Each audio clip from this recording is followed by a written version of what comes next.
I want my name in the book of life. Yeah, come on now. Book of life. I want my name in the book of life. I want my name in the book of life. Hey, I'm in the book of James. I want my name in the book of life. Yeah. Oh yeah. All right. I'm in the book of James. I'm in the book of Ephesians. Study the book of Galatians. I go to work at these demons, fighting and scratching and yelling and screaming, it's all in vain. They can't do anything, cause I put my trust in the Most High's power, put my trust in the risen King. I mortify my members, cut off from people who know me. Yeah, I got that peace that passes all understanding. I know where I'm going, walking and talking and living and breathing the word of Yah against all odds. He go hard for me. Always been by my side, been fighting battle from the start for me. No, he has no respect to persons. Beneath the surface, he sees the purpose. Knows we ain't perfect, even if he never sees the purpose, he still can complete the perfect work. Hunger and thirsting for knowledge, I walk in this narrow road. Christ my GPS, I go where the arrow goes. See, I used to carry the weight of the world. I confess it's a heavy load. Now I run and I do not get weary. I let God and I let it go. Hey, pray that I'm walking in holiness. Pray that I'm living and doing right. Cause I wanna make it to heaven, y'all. Who want their name in the book of life? Hey, book of life. I want my name in the book of life. I want my name in the book of life. I want my name in the book of life. Sing! Oh, come on, VOI. Y'all jam way harder than that when I'm gone. I studied Matthew 5, Christ's Sermon on the Mount. He spoke words from his mouth, describing what love is all about. Say, blessed are the meek, blessed are the pure in spirit, blessed are the peacemakers. You are the salt of the earth, but what good is that salt if it lost the savor? We are the light of the world, an unhidden city that's on a hill. Christ didn't come to destroy the law of the prophets, not come to destroy but to fulfill. There is no breaking commandments. There is no anger or malice, and whenever you look at women in lust, you commit adultery. There is no way to avoid judgment, no acceptance for repeated prayers. Love and pray for your enemies. It only shows how much you care. If your right eye causes you to sin, look it out, cast it in the fire. If your right arm causes you to stumble, better cut it out before your life expires. And don't be conformed to the ways of this wicked and cold world. Just get rid of your heavy load. You can run and you never get weary.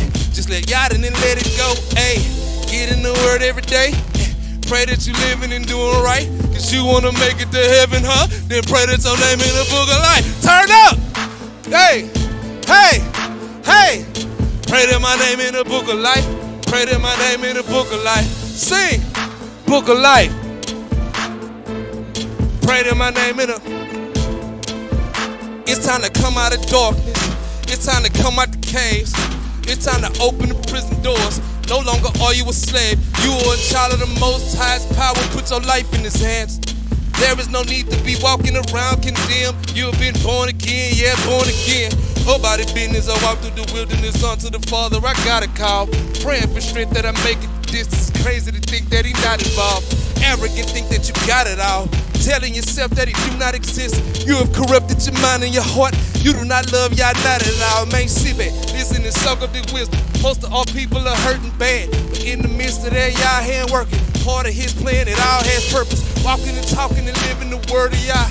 We're the most hated, but he made a promise long time ago that he would never leave us nor forsake us. Long suffering, patience. Show love to all of your neighbors. Forbearing not in righteousness. Sing praises to our Savior. When he come back for the church, pray that you living and doing right. Cause we wanna walk through heaven's gate. Better pray your name in the book of life. Turn up, hey! Book of life. I want my name in the book of life.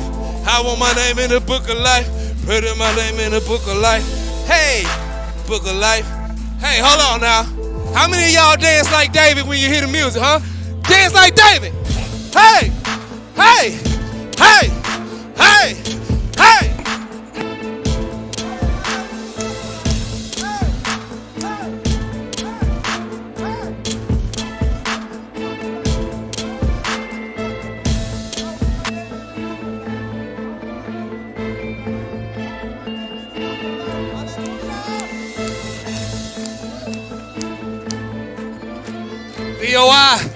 Shabbat shalom. Hey, there we go. Hallelujah.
All right, happy Sabbath, family.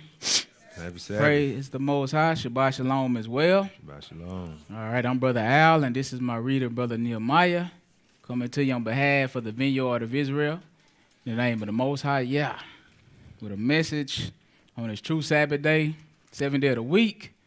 We want to thank the Most High first and foremost for that revelation, right? All right. So, today's title is, we've been dealing with marriage last couple of weeks, so the Most High just put this thought on my mind to keep it rolling, keep the theme of marriage rolling. But, actually, we dealing with how the Lord deals with marriage of Israel and Judah. So the title of today's lesson actually is The Divorce of Judah. The Divorce of Judah. Right? The reason why I think he let me do this lesson is because a lot of people struggle with having vision in the book.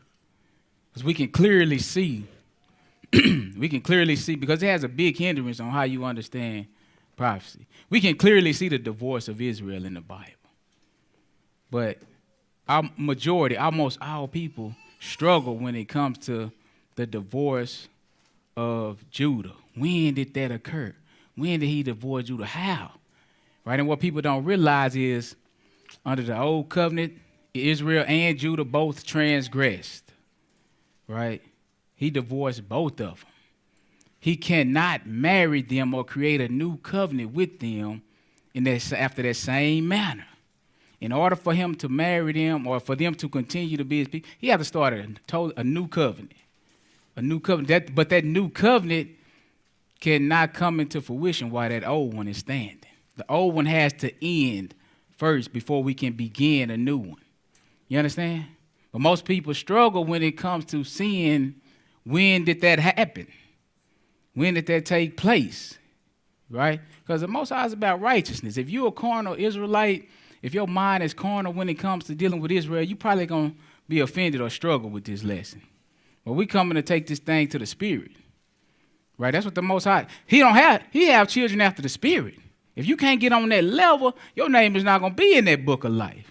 I don't care if you Asian, Chinese, Japanese, Vietnamese, Israelite, Moabite. It doesn't matter. You understand? The Most High is about righteousness. He can work with a rock. Mm-hmm. You hear me? He told the disciples, if you don't pray me, I'll make these rocks cry out. Yeah. You understand what I'm saying? So he opened this thing up to anybody that want to be righteous. It's just like it was in Moses' day. A mixed multitude came out. Right? We need to see. We need to be able to have vision. We need to understand what the Bible is trying to teach us. People all over the place. Just rough on the corner of Israel. I just go ahead and tell you. But if you righteous and you Israel, you righteous, this ain't gonna hurt you one bit. If you a real Jew, circumcised in the heart, like the Bible say, you good. You good with how the Most High chose to do this thing, right? But most Israel is cool when they can see the divorce of the 10 northern tribes. Most Israel is cool with that. But most of us over here will get offended when we show you when the divorce of Judah take place. You'll get offended, right? But it's not to get offended. It's to get on God's page. Because he the one came up with the covenant. You need to come under it, right? So let's start out real quick. Exodus 24, we're going to see when he married the nation as a people. And I'm just going to write some dates. They roundabout dates, estimates, right, on time. So maybe we can follow it, right? This where we at right now, we're going to start off at roughly 1500 BC. If you can't see that, that says 1500 BC, right? This is the marriage in the wilderness, right?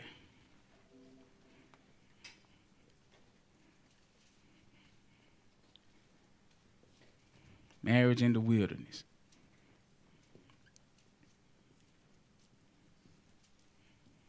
And we learned a couple weeks ago that it's the covenant.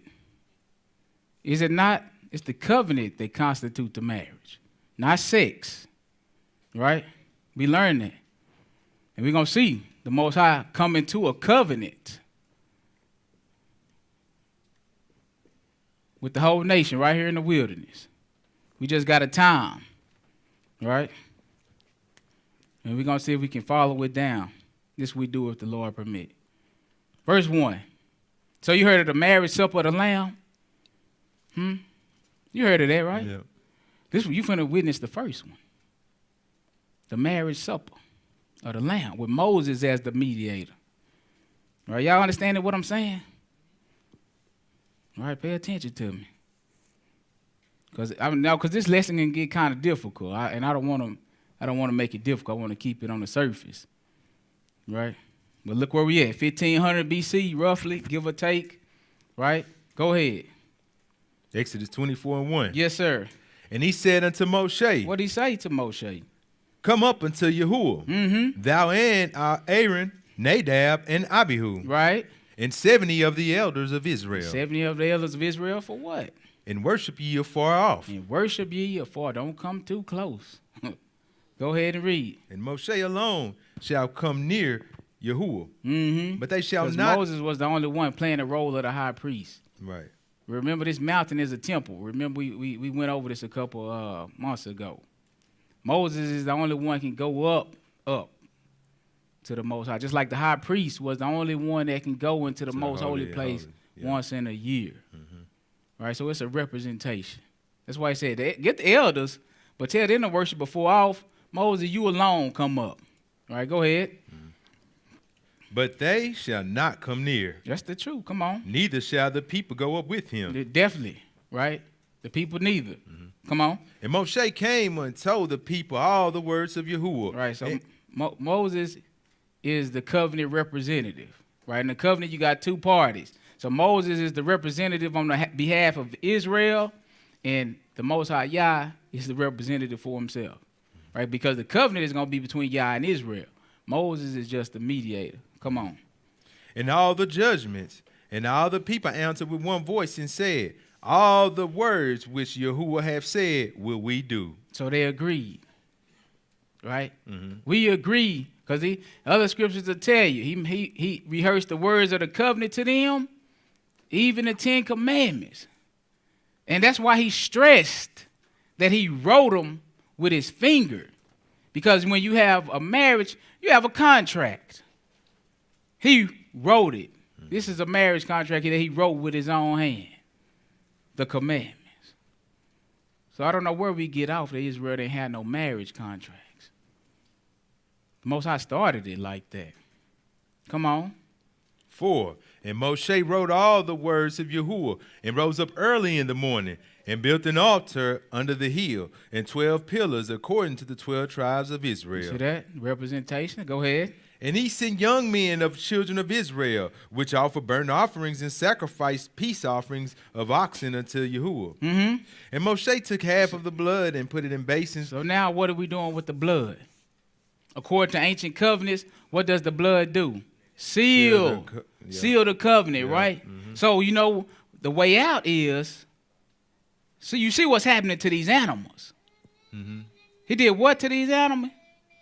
Moshe took half of the blood and put it in basins, and half of the blood he sprinkled on the altar. Right. So what he did to the animals was he sacrificed them. Yeah. Right? He sacrificed them. So your way out of this covenant is by blood. And now he took the blood and sprinkled it up on the altar. Right? Not only the altar, but go ahead. And he took the book of the covenant and read in the audience of the people. What? And they said, all that Yahuwah have said will we do and be obedient. So you're sealing yourself to the covenant by these words. Yep. Now he got the blood and he sprinkled it on who? Go ahead.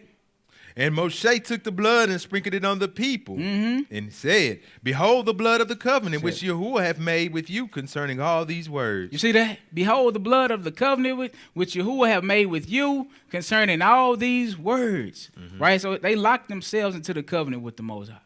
Go ahead.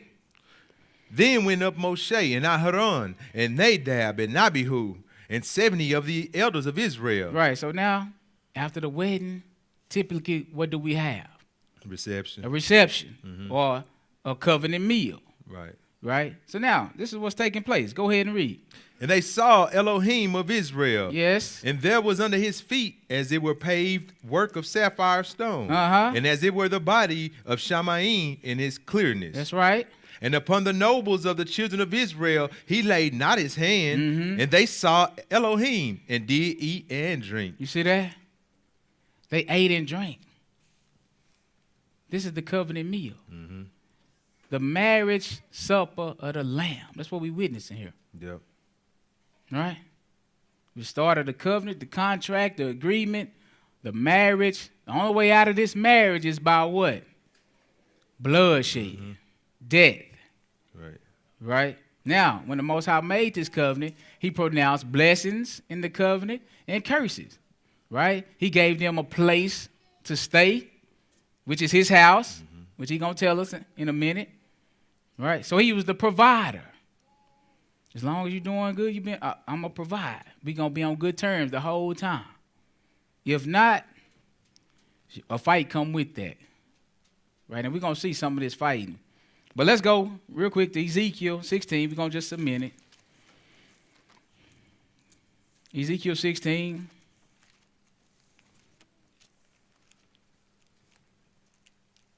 Because he's going to rehearse this in the ears of Ezekiel, what we just read about. Ezekiel 16. You can pick me up at verse 1.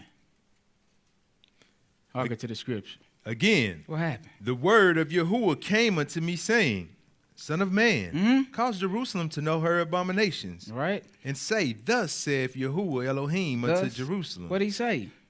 Thy birth and thy nativity is of the land of Canaan. Right, so he's running it all the way down to their birth. And he said, I want you to make them know their abominations. Right?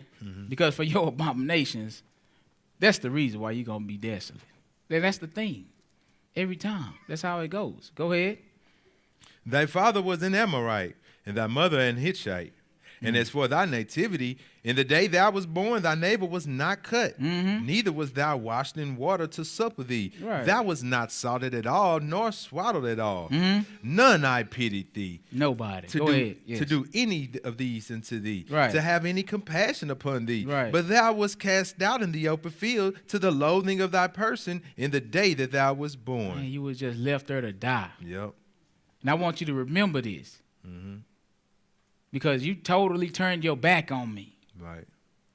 And I saved you from that. I caught you polluted in your own blood. I resurrected you. I took you from nothing. And nobody even cared anything about you. You could have died and nobody would have cared. And this is the reward that I get for all of that. Go ahead and read. And when I passed by thee and saw thee polluted in thine own blood, I said unto thee when thou wast in thy blood, live. Yeah, I said unto thee when thou wast in thy blood, live. See, I said live. And what happened? I have caused thee to multiply as the bud of the field. Look at what happened. And thou hast increased and waxen great, and thou art come to excellent ornaments. Thy breasts are fashioned, and thine hair is grown, whereas thou wast naked and bare. Right. So a lot of times in the covenant, what you saying when you agree, right, is I take everything you are, and you take everything that I am, and we become one. So if you got somebody that's a king, he can elevate your state. If you're just a mere peasant or something like that, well, you're no longer a peasant if you marry a king. So this is kind of like what you're seeing. You really was nothing, but I took you and I made you. You became me. Right. So I elevated your state. That's why they didn't have anything in Egypt. Well, I gave you a promised land. I made you into a nation. Right. You see, that's why I elevated you into a kingdom. Versus you was a slave. So that's a big come up, like Saul. Like that come up is real similar to the come up of Saul. Yeah. I took you from a penny. And gave you plenty. Exactly. Made you a 20. You Yeah. understand? Hey. Right? 20. Anyway, keep Yeah. going. Hey. Yes. Huh? Now when I passed by thee Uh-huh. and looked upon thee, behold, thy time was the time of love. That's right. And I spread my skirt over thee and covered thy nakedness. And what he wants you to know is I was faithful to you. Yeah. You understand? I was faithful to you. Go ahead. Yeah, I swear unto thee and entered into a covenant with thee. You saw that? Yep. That's a marriage. He said, I entered into a covenant with you. Go ahead. Saith Yahuwah Elohim, and thou becamest mine. He said, what? You became what? Mine. He said, you became mine. That's the marriage we just witnessed. That's why I said that was the marriage supper of the Lamb. Right? Israel and Yahuwah is now married or joined. So now there is people. At this point, there is people. Right? So let's go back a little bit. Deuteronomy 4th chapter. Because as long as you do good, it's blessings and cursing in this covenant. Right? We just going to read some things that'll get you put out. If y'all fine with that. Deuteronomy 4. As long as you're doing good, blessings come your way. Because, you know why we're doing this? Because the Most High, he dealt with Israel throughout the whole Bible in terms of the covenant. He didn't do nothing outside the covenant. Yeah, So if he was going to bless them, he blessed them according to the covenant. that's right. You understand what I'm saying? If he going to curse them, he cursed them according to the covenant. If he sent armies in, that was according to the covenant. Right? What else? He doesn't deviate from the agreement. And the problem today is in this 21st century, we got pastors, preachers, teachers, apostles, deacons, we got prophets, whatever. They're deviating from the covenant when they teach end-time doctrine. They deviate from the covenant. The Most High don't do that. Whatever punishment I give you, it's going to be covenant related. Whatever blessing I give you, is going to be covenant related. I already expressed the terms in the first 5 books. Right? We ain't going to go outside that. If I, in the 7th chapter of Daniel, tell you about beasts and 4 beasts ruling the world, that's because I've already told you about beasts in the covenant. So you should know what I'm talking to you about or in relation to. That's our safety net for understanding the Bible. This is how you can tell if people get off or not. The better you know the covenant, the better you know the deal, you can tell when something don't line up. Right? Because people like to separate the book. It's pretty much a run-on. You could take that one piece of paper that say New Testament out. You could take it out. Because people stumble with time in the Bible. We don't know when things occurred, and that's detrimental to our understanding. Right? That's detrimental. You ready? Yeah, Deuteronomy 4. Deuteronomy 4, verse 26. Deuteronomy 4 and 26 Mm-hmm. reads, I call Shamaim and earth to witness against you this day. You see, they got witnesses. Always got witnesses. That's the law, right? 2 or more. Go ahead. that ye shall soon utterly perish from off the land whereunto ye go over Jordan to possess Now it. remember, they already agreed to these things. All that the Lord say we would do and be obedient. He said, I call heaven and earth to witness against you this day. That ye shall soon utterly perish from off the land whereunto ye go over the Jordan to possess it. Yes. Ye shall not prolong your days upon it, but shall utterly be You destroyed. see that? And he's talking about the promised land that he gave him. This is how you're going to be utterly removed from the land that I promised unto you. Go ahead. 27, Yes. and Yahuwah shall scatter you among the nations, and ye shall be left few in number among the heathen, whither Yahuwah shall lead you. You see that? So anybody come in. Basically, you know what he telling them? Can't nobody come in and take you down if I don't get okay. Yeah. You understand? Nobody can come. No nation can come in and take you down unless I give them the okay. And when I give them a okay, this is what you need to realize. When I give them okay, that means that's my army that's taking you down. They're working for me because I gave them permission to take you down because I'm angry with you because you broke the covenant. You know, we call that in a marriage, the Bible call that playing the harlot. So because you played the harlot, this is why I will take you down. You're not faithful to me. I'm faithful to you when you slept around. Yep. I already told you I'm jealous. I got a law of jealousy. And you was nothing. Yeah. Everything I gave you, giving it to other people. We're going to read that.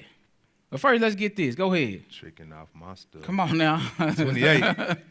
And Go ahead. there ye shall serve gods, the work of men's hands, wood and stone, which neither see, nor hear, nor eat, nor smell.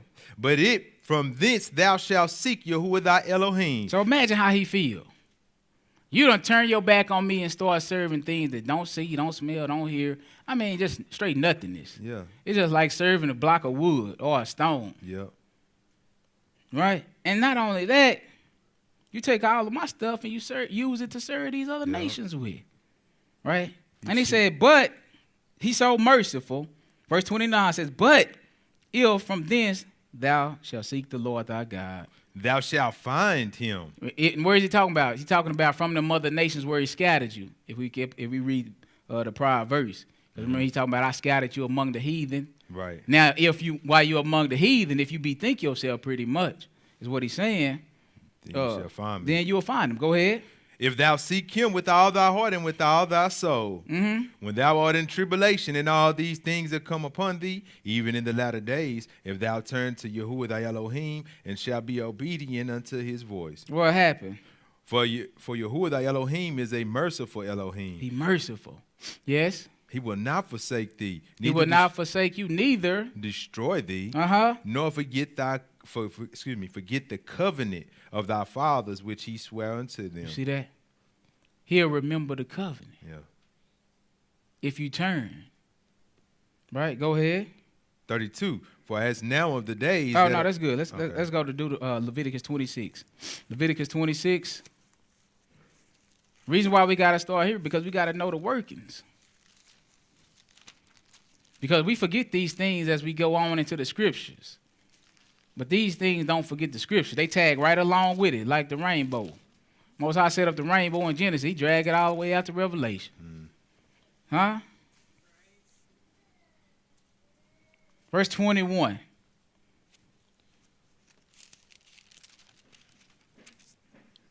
Go ahead.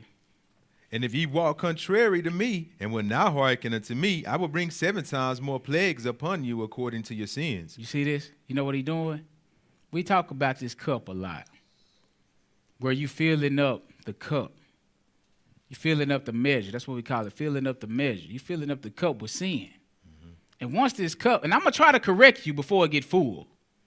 But once this cup get full, I'm going to pour out my wrath upon the land. You see that? So I'm trying to correct you in measure.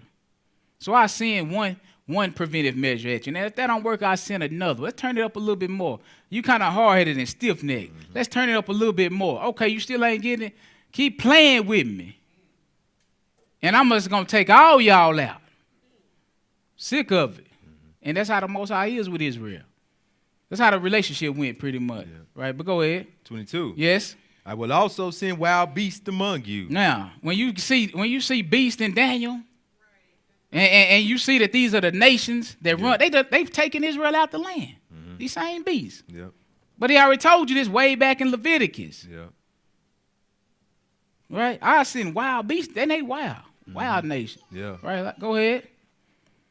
Which shall rob you of your children and destroy your cattle. Now ask yourself, when they come in and they start destroying the nation, do they care who children is who or who father is who? No, they don't care. Swing out on everything. Yep. Your possessions. They'll spoil you. They robbing you. You understand? All the blessings that the Most High gave you that you gave to other people, I'm taking it back. You understand? This is how he take it back. He sent other nations in. I'm taking it down. Go ahead. And destroy your cattle, and make you few in number, and your highways shall be desolate. Look at that. All these things that were idols to you. Your increase. Right? The things that you couldn't even focus on the Shabbat about because you worried about going out getting more game, working the field, getting more cattle. Yeah. Right? Producing more cotton and more vineyards. Right? You know what? I'm going to take all that from you. Yeah. I'm going to take all that from you. See, these things you go and you share it with the other nations and you make deals with them, but when it comes to doing this, making deals with your brother, you don't do that. Yeah. That's harlotry. I told you not to do that. Go ahead. 23. And if ye will not be reformed by me, and if you will not be reformed by me by these things, but will walk contrary to me, then will I also walk contrary unto you. You see that? If you do it, I'm going to walk contrary unto you. Yep. So every time them armies come in, they ain't coming in for nothing. That's what people think. Yeah. We separate everything in the Bible. Yep. Them armies ain't coming in for no reason. This is according to the covenant. I already wrote this in there. You should know what to expect. Yep. All right, come on. And he wouldn't do this. You see, he correct by measures. Yeah. Just like when he getting ready to divorce, right? He wrote you a law of jealousy. If you find some uncleanness in her, then you can have a reason. You can't just go up talking about you want a divorce and ain't no uncleanness in her when we got the law of jealousy. Man, you got to do a thorough investigation. Once you say I do, that's your word is your bond. Yeah. So I'm not finna just let you divorce her because you don't like her anymore. Right. She's done nothing. You can bring false accusations. The more I still ain't gonna let you get out. You got that law of jealousy. So you know what? I go by my own laws. I keep my stuff.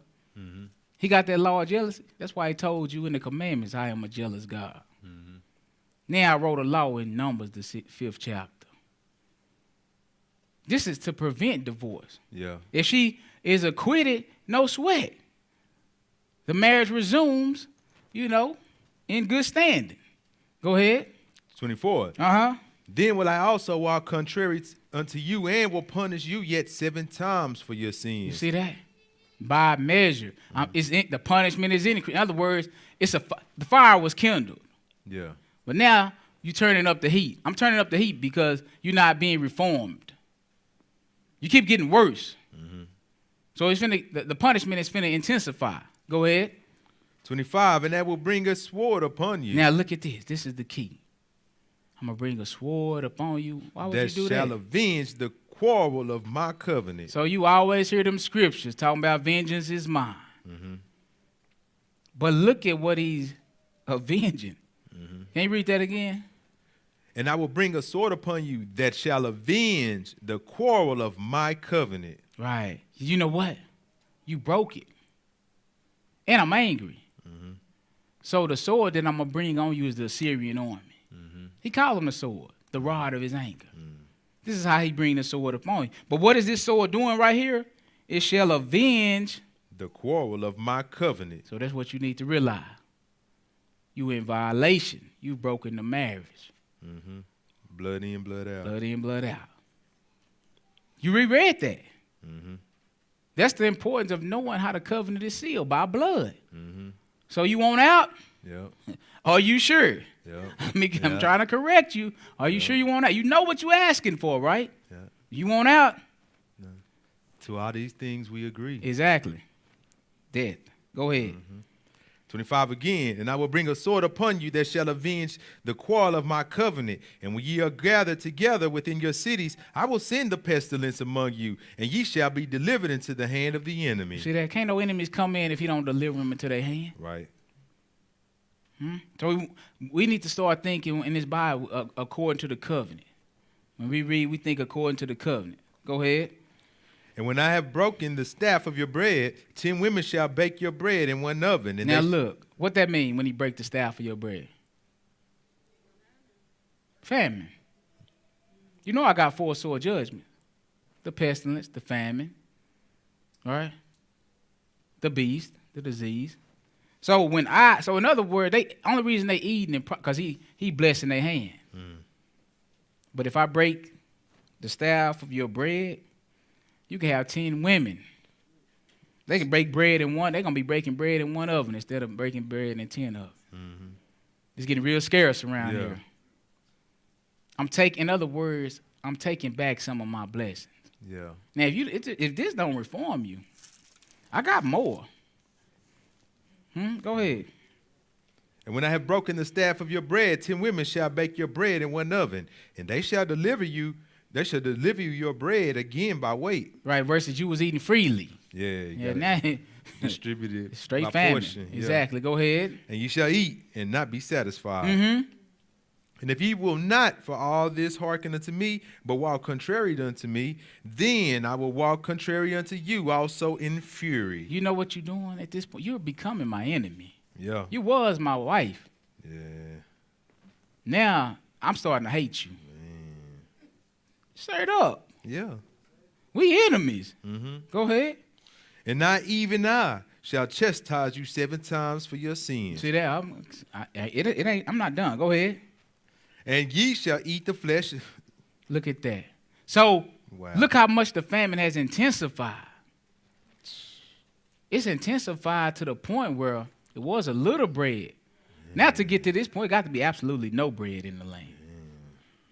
You start to become accountable. You eating flesh. You're deranged. Your mind is gone at this point.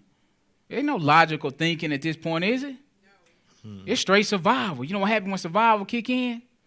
Lawlessness. Everybody against everybody. Straight chaos. Everybody for themselves. Exactly. Survival of the fittest. Right? Go ahead. And ye shall eat the flesh of your sons, and the flesh of your daughters shall ye eat. And I will destroy your high places and cut down your images. Look, the reason why we're reading this, because this is how serious to God that the covenant is. The covenant ain't nothing to us no more. When the Most High Yah, when you make a covenant with God or the universe, this is serious business. Yeah. I ain't playing no games. You are supposed to represent me on earth. If you can't handle that, do not take this name on in vain. Yep. Because if you do, Yep. this is your reward. Yeah. Letting the heathens blaspheme his name. Yeah, go ahead. And cut down your images and cast your carcasses upon the carcasses of your idols. Look at that. And my soul shall abhor you, shall hate you. Yes. Come on. And I will make your cities waste. Look at that. And bring your sanctuaries unto desolation. Yeah. And I will not smell the savor of your sweet odors. So look, check this out. When he bring your cities into a desolation, you know what he called your city at that point? Your city was a fruitful vineyard. Yeah, it's a wilderness. But when I bring it into a desolation, it's no longer a vineyard. It's a what? A wilderness. A wilderness. According to the covenant. It's no longer a vineyard. It's a wilderness. Yeah. So you get scriptures talking about John the Baptist, the voice of one crying in the wilderness. Wasn't John talking in Jerusalem? Yep. Mighty funny. Jerusalem had become a wilderness at that point. That's right. Go ahead. 32. And I will bring your land into desolation. And if you want to see how that looks, just read Isaiah. It's all over Isaiah.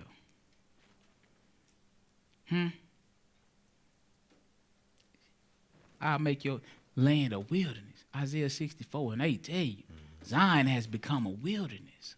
The holy cities have become a wilderness, a desolation. How would they get to that point? Because of what we read now. You've broken the covenant. Go ahead. And your enemies which dwell therein shall be astonished at it. Look, they're amazed. You had the Most High on your side. Now we just able to come in. He must be mad at you. Yeah. Go ahead. 33. And I will scatter you among the heathen, Look at this. and will draw out a sword after you. And Look at your- that. So not only I'm not done once I scatter you. I'm so angry. I'm going to draw the sword after you too. Go ahead. And your land shall be desolate, and your cities waste. See that? Come on. Then shall the land enjoy her Shabbats. Mm. And as long as it lieth desolate, and ye be in your enemy's land, even then shall the land rest and enjoy her Shabbat. That's the truth. Because in the covenant, what he tell you about the land? Let it rest every 7 years. Let Yeah. it rest. Yeah, Let it rest every 7 days. Give a year of Jubilee. yeah, If you can't do that, I know how to do it. And you know why? The only reason you wouldn't do it? Because of covetousness. yeah. You ready to get back, you greedy Greed. again. Yeah, You ready greed. to get back to that game. I can't Yeah. afford to let my land rest no whole year. Yeah. See, but if you do that, the Most High done told you. You rely on me to eat. Just like when he was dealing with Israel in the wilderness. Huh? He told them on the 6th day, get twice as much. Yeah, You ain't got to gather on the Sabbath. On the 6th day, get twice as much. You don't even have to go out and work on the 7th day. You still going to eat. As long as you're obedient, I'm going to take care of this here. Because I'm the husband, yeah, right? The husband take care of the wife. yeah. That's how it's supposed to be, right? Mm-hmm. Yeah. So the Most High is the real alpha male. Yeah. I'm for real. Real talk. He got rich, he got the land, he got intelligence. Yeah. Ain't nobody doing no more than the Most High. Yeah. You're right. I got servants on top of servants. Yeah. If I want you to destroy, I could pick one of them. Yeah. Huh? I could do what I want. I chose you to be. Got to get with this. You know what I mean? Yeah. Yeah. But I'm just saying, the Most High, it ain't no more alpha male than him. Yeah. You ready? Yeah. I'm Oh, ready. okay. Let's back to the subject. Go ahead. 36. Yes. And upon them that are left alive of you will I send faintness. You see that?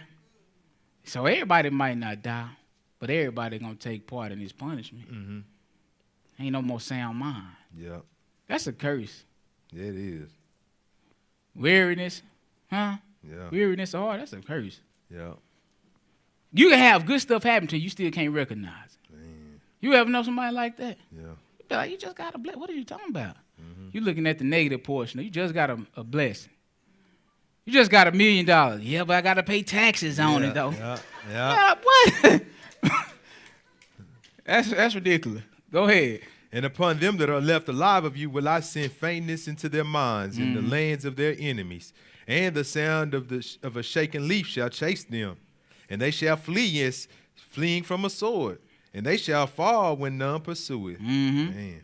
And they shall fall one upon another as if it were a sword when none pursueth, and ye shall have no power to stand before your enemies. Mm.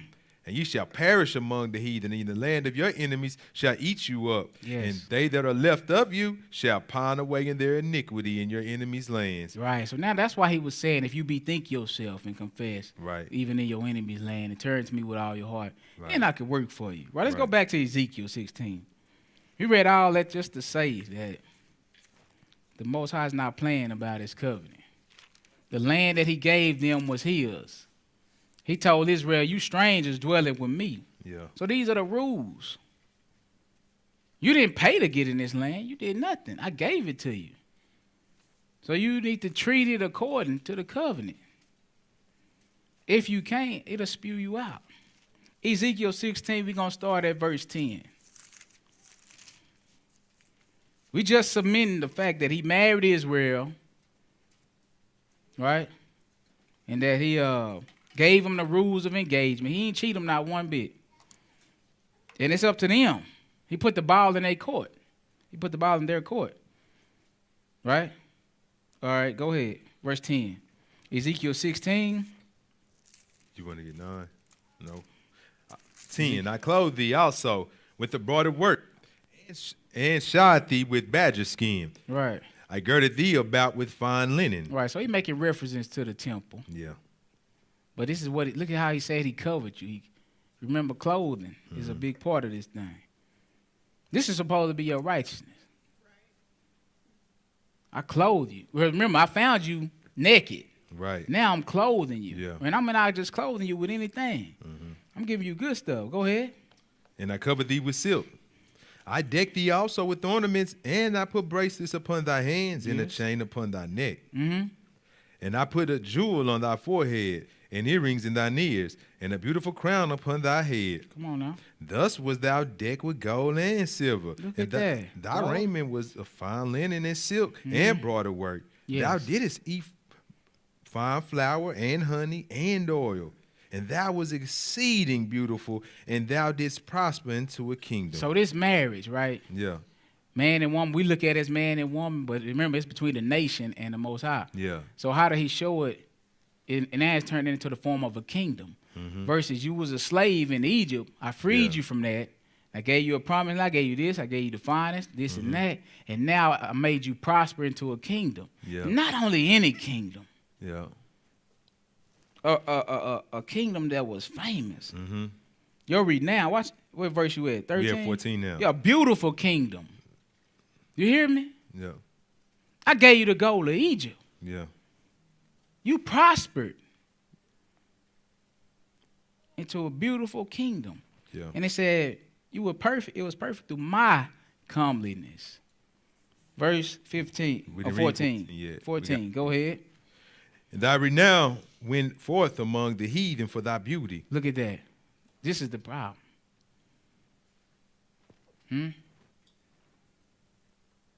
Hardiness. The Bible says humility before honor. Yeah, Your heart started to get puffed up. Pride make you forget about the Most High. That's what happened. So now you start to think, we did this ourselves. We did it. We the kingdom. We the children. We did. You forget about the Most High. That leave room for idolatry.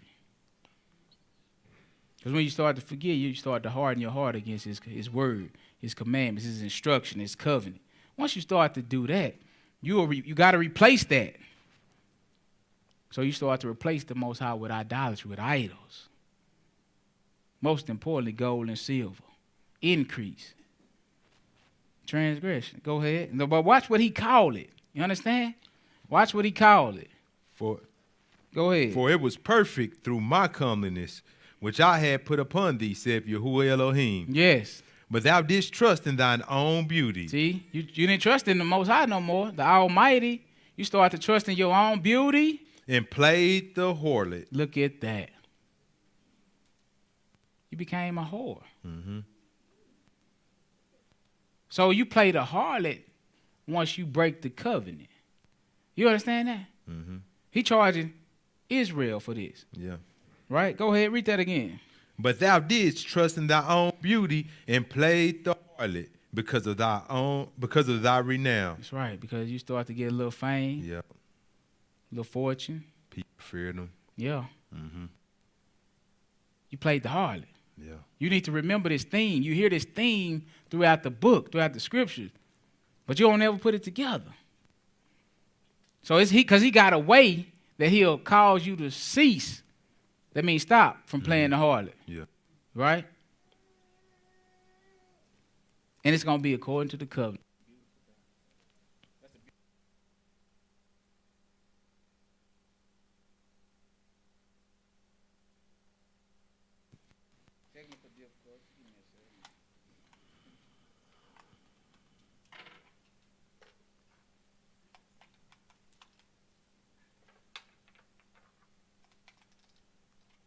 I'm back.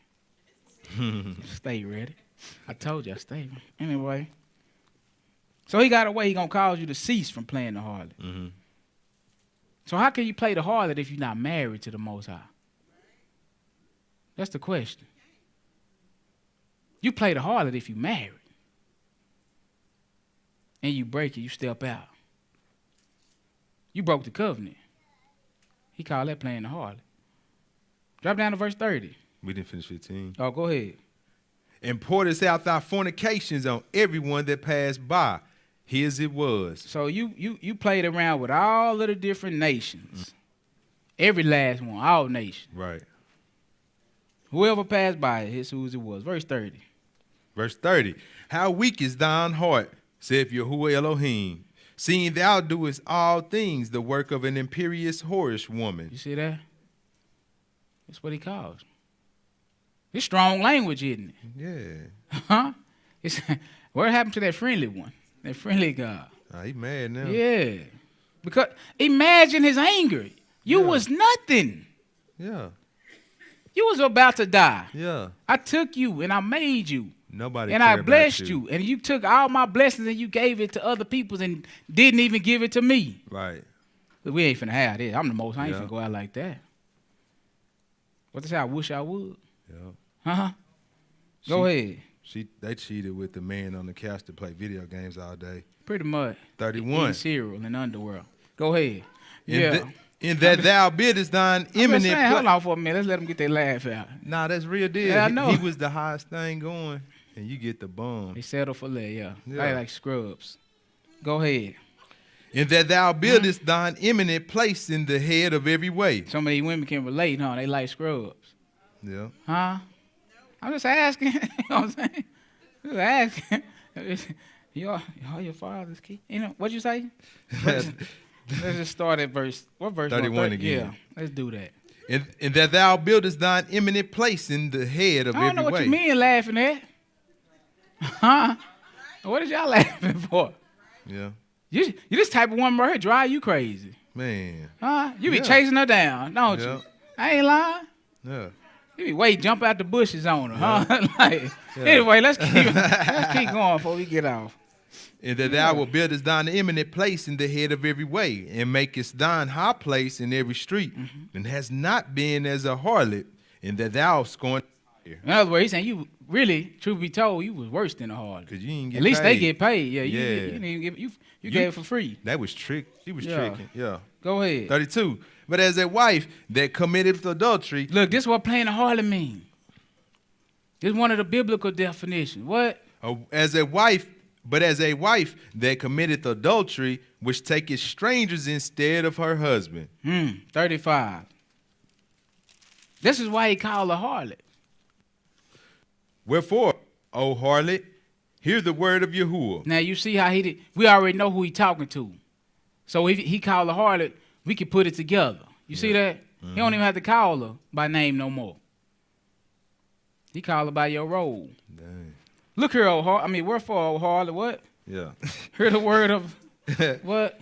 Go ahead. Hear the word of Yahuwah. Yes. Thus saith Yahuwah Elohim, because thy filthiness was poured out, and thy nakedness uncovered through thy whoredoms with thy lovers, and with all the idols of thy abominations, and by the blood of thy children, which thou didst give unto them.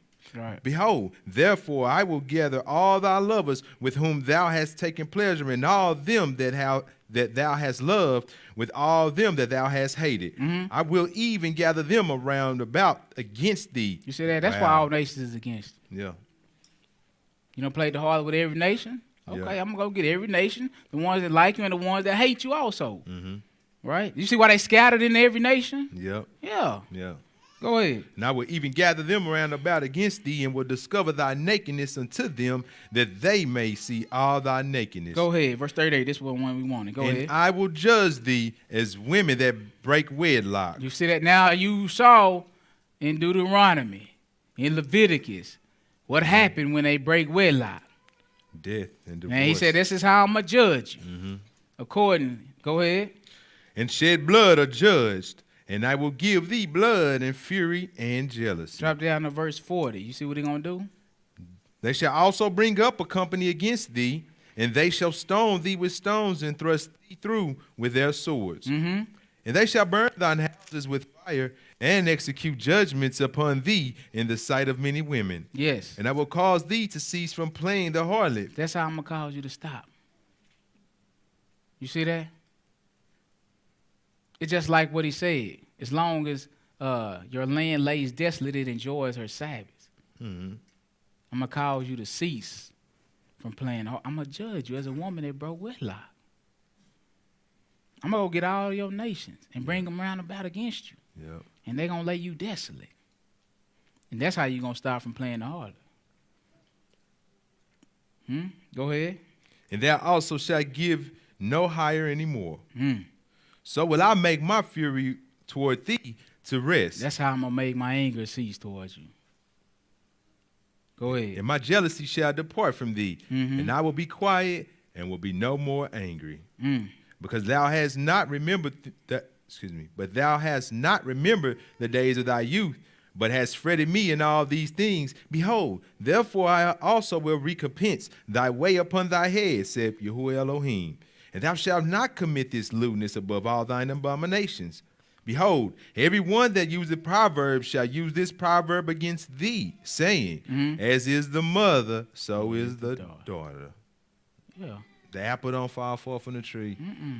Yeah. Now you're a harlot. Now he said, so as is the mother, so is the daughter. You're a mother of harlots. Anyway, let's drop down to verse 51. Because the whole nation did this. Yeah. Yeah, the whole nation did this. But he got something he want to let us know. Go ahead. Neither has Samaria committed half of thy sins. Now he talking about Judah. Yeah. Now we going to see what happened to Samaria. But he's saying, you saw what happened. Basically what he tells you, saw what happened to them. They ain't committed half your sins. And what happened? But thou hast multiplied thine abominations more than they, and hast justified thy sisters in all thine in all thine abominations which thou hast done. Look at that. You did worse. Yeah. You did worse. Let's go to Ezekiel 23. We're going to get there. I'm just taking a slow route. If we don't, we can pause for the cause. We need to understand what we read, though. We be reading past everything. We be thinking stuff just happened in the Bible. Huh? And like I said, we have no problem seeing the divorce of Israel. But you heard the testimony. You did worse, Judah. Anybody can tell me why they did worse? They saw what happened and they did worse. And on top of that, Yeshua came in the flesh to them. He came to the Jews. They killed him. He came to no other people ever like that. Nobody, no other nations in the world have done what Judah has done. None of them. Because Yeshua didn't come to none of them other nations. You killed the King of Glory. You did worse than every nation on the face of this earth. Ever. We ain't got no room to talk. I'm going to stop that. I'm going to make a world where we're going to deal with righteousness. You see that? You did worse. And you got nerve to look down on other nations? Come on now. Nobody ever did what you did. Ever. What verse we at? 23. Ezekiel 23. Even it's a story in parable form, but we're gonna see what we can get out of it. Verse 1. It's talking about when the nation split, Israel and Judah. Right? Go ahead. The Deborah of Yahuwah came again unto me, saying, Son of man, there are two women, the daughters of one mother. And See that? So that one mother will be Israel as a nation. Right? Mm-hmm. Go ahead. And they committed whoredoms in Egypt. They committed whoredoms in their youth. There were their breasts pressed, and there they bruised the teats of their virginity. Look, since inception, man, let's just go keep it real. You been committing whoredoms. Go ahead. And the names of them were Aholah the elder and Aholabah, her sister. So Aholah the elder, that's Israel, the 10 northern tribes. Right? Because that's where the firstborn son at all the 12 tribes came from, the 10 northern tribes. So that's the elder. They taking place of the elder. Right now we got the other sister. What's her name? Aholabah. Uh-huh. her sister. So that's gonna represent the house of David and Benjamin. And we're gonna put Levi in there too because they left. Go ahead. And they were mine. They were mine. You see that? You remember the covenant, Yeah. right? The only reason there's two of them now is because the nation split. Yeah. Right? Which we're gonna see that. It split. Right, go ahead. And they bare sons and daughters. Thus were their names. Samaria is Aholah, and Jerusalem Aholabah. So if he telling you they breaking down a parable, he really wants you to follow it. Right? Let's just go. Go ahead. And Aholah played the harlot when she was mine, and she doted on her lovers, on the Assyrians her neighbors. On who? The Assyrians her neighbors. Okay. Who took down the northern tribe? The Assyrians. Exactly. Kingdom split. Go ahead. Which were clothed with blue, captains and rulers, all of them desirable young men, horsemen riding upon horses. Thus she committed her whoredoms with them. Then all of them were chosen men of Assyria. Go ahead. And with all on whom she doted, with all her idols, she defiled herself. Neither left she her whoredoms brought from, neither left she her whoredoms brought from Egypt, for in her youth they lay with her. What verse you at? 8. Okay. And they bruised her breast of her virginity and poured their whoredom upon her. Look at that. They had no problems. Right? Go ahead. Wherefore I have delivered her into the hand of her lovers. You see that? Watch this. Into Because the remember hand. what the covenant. Nobody can come in and take you down unless I allow it. Yeah. Now he's telling you, I have delivered. I gave you over. Yeah. Like a man give his wife over. Go on, take her. Bring the beast in. Yeah. Yeah. That's it. You don't mind anyway. Anyway, go ahead. Yeah. That's how it is. Come on. Go stay with them then. Exactly. Go ahead. Into the hand of the Assyrians, Yes. upon whom she doted. You see that? Yes. These discovered her nakedness. They took her sons and her daughters and slew her with the sword. And she became famous among women, for they had executed judgment upon her. You see that? They executed the most high judgment upon Israel. This is according to the covenant. Right? Go ahead. And when her sister Aholabah saw this, she was more corrupt in her inordinate love than she. Now, who was her sister? Judah. Yeah. Code name Loabah. When you had a chance to not go down that same road. Yeah. Right? But you didn't. You saw it and you still did worse. Go ahead. And in her whoredoms, more than her sister, and in her whoredoms. You see that? More than her sister. Emptied up. Go ahead.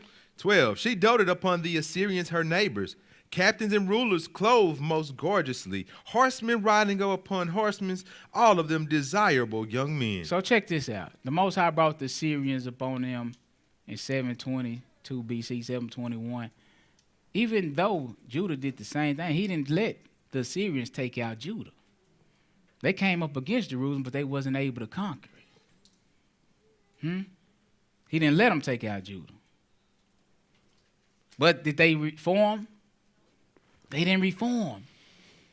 So according to the covenant, what's going to happen? Punish you 7 times more. Yeah. Blood got to be. Right? Because you already did worse. Go ahead. So let me Then- yeah. Go ahead. Then I saw that she was defiled, that they took both one away. And that she increased her whoredoms, for when she saw men portrayed upon the wall, the images of the Chaldeans portrayed with vermilion, girded upon the girdles upon their loins, exceeded in dyed attire upon their head, all of them princes to look to. What verse you at? 15. Okay, let's just go ahead. After the manner of the Babylonians of Chaldea, the land of their nativity. And as soon as she saw them with her eyes, she doted upon them. This and Judah now. Go ahead. And sent messengers unto them What? into Chaldea. See, the Most High said don't make no league, no agreement, no covenant with no other nation. What you sending messages? You texting? What is it? You married. What are you texting Yeah. Nebuchadnezzar for? Right. Right? I'm the Most High. Yeah. Yeah, you sending messages. Right, go ahead. And the Babylonians came to her into the bed of love, and they defiled her with their whoredom. They defiled her with their whoredom. And she was polluted with them, and her mind was alienated from them. So what that mean? That mean the Most High gonna do the same thing, right? Yeah. So let me write this down. So we continuing. All right, this is just a little timeline. So it's at 586, right? Babylonians. Go to 2 Kings. 2 Kings 12. We're going to see the nation split. Babylonians.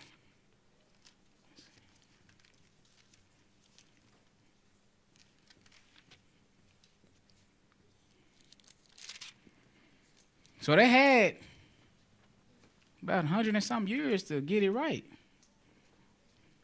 They could have reversed the trend. What'd I tell you? 2 Kings. Oh, 2 Kings 12, I mean. 2 Kings 12. 1 Kings 12. Sorry. Yeah, 1 Kings, my bad. I wasn't looking. I thought I knew it when I didn't. 1 Kings 12. We're going to pick it up at verse 19.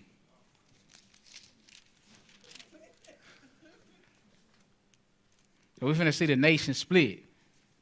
Remember, he married the nation. You grew into a kingdom, but you played the harlot with all other lovers, right? This is what caused the nation to split. Solomon loved many strange women. Remember that? Yeah. The Most High was mad at Solomon. He came to him and he tried to reform him, but he wasn't hearing it. Right? So we're going to pick it up when the nation split. Right? Verse 19. Go ahead. So Israel rebelled against the house of David unto this day. So this is how we got to be the two sisters from the one mother, right? You no longer one, you became two. Samaria and Israel. Samaria represent the 10 or the 9 northern tribes. In Jerusalem. And Jerusalem or Judah represent the southern tribes, the 2 or the 3, right? Go ahead. 20. And it came to pass, when all Israel heard that Jeroboam was come again, and they sent and called him into the congregation and made him king over all Israel. Mm-hmm. There was none that followed the house of David, but the tribe of Judah only. Yeah. And when Rehoboam was come to Jerusalem, he assembled all the house of Judah with the tribe of Benjamin, 180,000 chosen men, which were warriors to fight against the house of Israel, to bring the kingdom against Rehoboam, the son of Solomon. So he gonna call himself gonna put the nations back together. The Most High intervened and said, "Don't do that. This is of me." Drop down to 25. Go ahead. 25. Yes. Then Jeroboam built Shechem in the Mount Ephraim, Right. and dwelt therein, and went out from thence and built Penuel. Right. So now Israel started to split. Now we got 2 separate kingdoms. Mm-hmm. And watch what's gonna happen. As soon as they split, go ahead. 26. And Jeroboam said in his heart, now shall the kingdom return to the house of David. This is what he was contemplating. Man, the kingdom, they're going to go back. Go ahead. If this people go up to do sacrifice in the house of Yahuwah at Jerusalem, then shall the heart or the mind of this people turn again unto their Elohim. Now, hold on. Now, why would he Unto their think that? master. Why would he think that? Because what does the Most High put in the commandments about gathering? Got to come up to Jerusalem 3 times a year for the feast, right? For the gathering. Yeah. So he thinking ahead. Mm-hmm. He like, even though they in their own land, they come up to Jerusalem for the feast. Right. He like, well, I probably go back and start really worshiping the Most High Yah again. Right. I got my own preventive measures. Wicked. That's what he finna introduce to us right now. His preventive measures. Let's see what happened. Go ahead. Middle of 27. Even unto Rehoboam, king of Judah, and they shall kill me, and go again to Rehoboam, king of Judah. See, that's a wicked mind. Mm-hmm. Go ahead. 28. Whereupon the king took counsel. Look, he took counsel. And made 2 calves of gold. Yes. And said unto them, What'd he say? it is too much for you to go up to Jerusalem. Now the commandment is come to Jerusalem 3 times a year Yeah. and worship the Most High in the presence of the Most High. Yeah. Right? He like, it's too much. Listen. You ain't got to do all that. Yeah, no. Go ahead. Behold thy God, O Israel, which brought thee up out of the land of Egypt. You talking about them golden calves? Yep. Why the calves on all fours and man stand straight up? Man. And they brought us out. I'm confused. Anyway, keep rolling. Right. Maybe I get understanding. Come on. 29. Mm-hmm. And he set the one on Bethel, and the other put he in Dan. So throughout all the lands of Samaria, from Bethel to Dan, set them up as idols and images in the land. Go ahead. And this thing became a sin, Look for the at that. people went to worship before the one, even unto Dan. Mm-hmm. And he made a house of high places, and made priests of the lowest of people, which were not of the sons of Levi. You see that? Yeah. Might as well. You already out there. Yeah. You know what I'm saying? Go ahead. And that ain't it, though. He ain't done. Go ahead. And Jeroboam ordained a feast in the 8th month, on the 15th day of the month, like unto the feast that is in Judah. And he offered upon the altar. So did he in Bethel, sacrificing unto the calves that he had made. You see that? Made golden calves. And he placed in Bethel the priest of the high places which he had made. Going from bad to worse. Yep. So from inception, they've been idolaters. Most High came. He tried to send them a little correction. He finally got tired. He said, it's going to come a point. Let's go to Hosea, the 1st chapter. He said, it's going to come a point when I'm going to cause the nation to, the king. He said the nation. He said the kingdom. I'm going to cause the kingdom of Israel to cease. Hosea 1.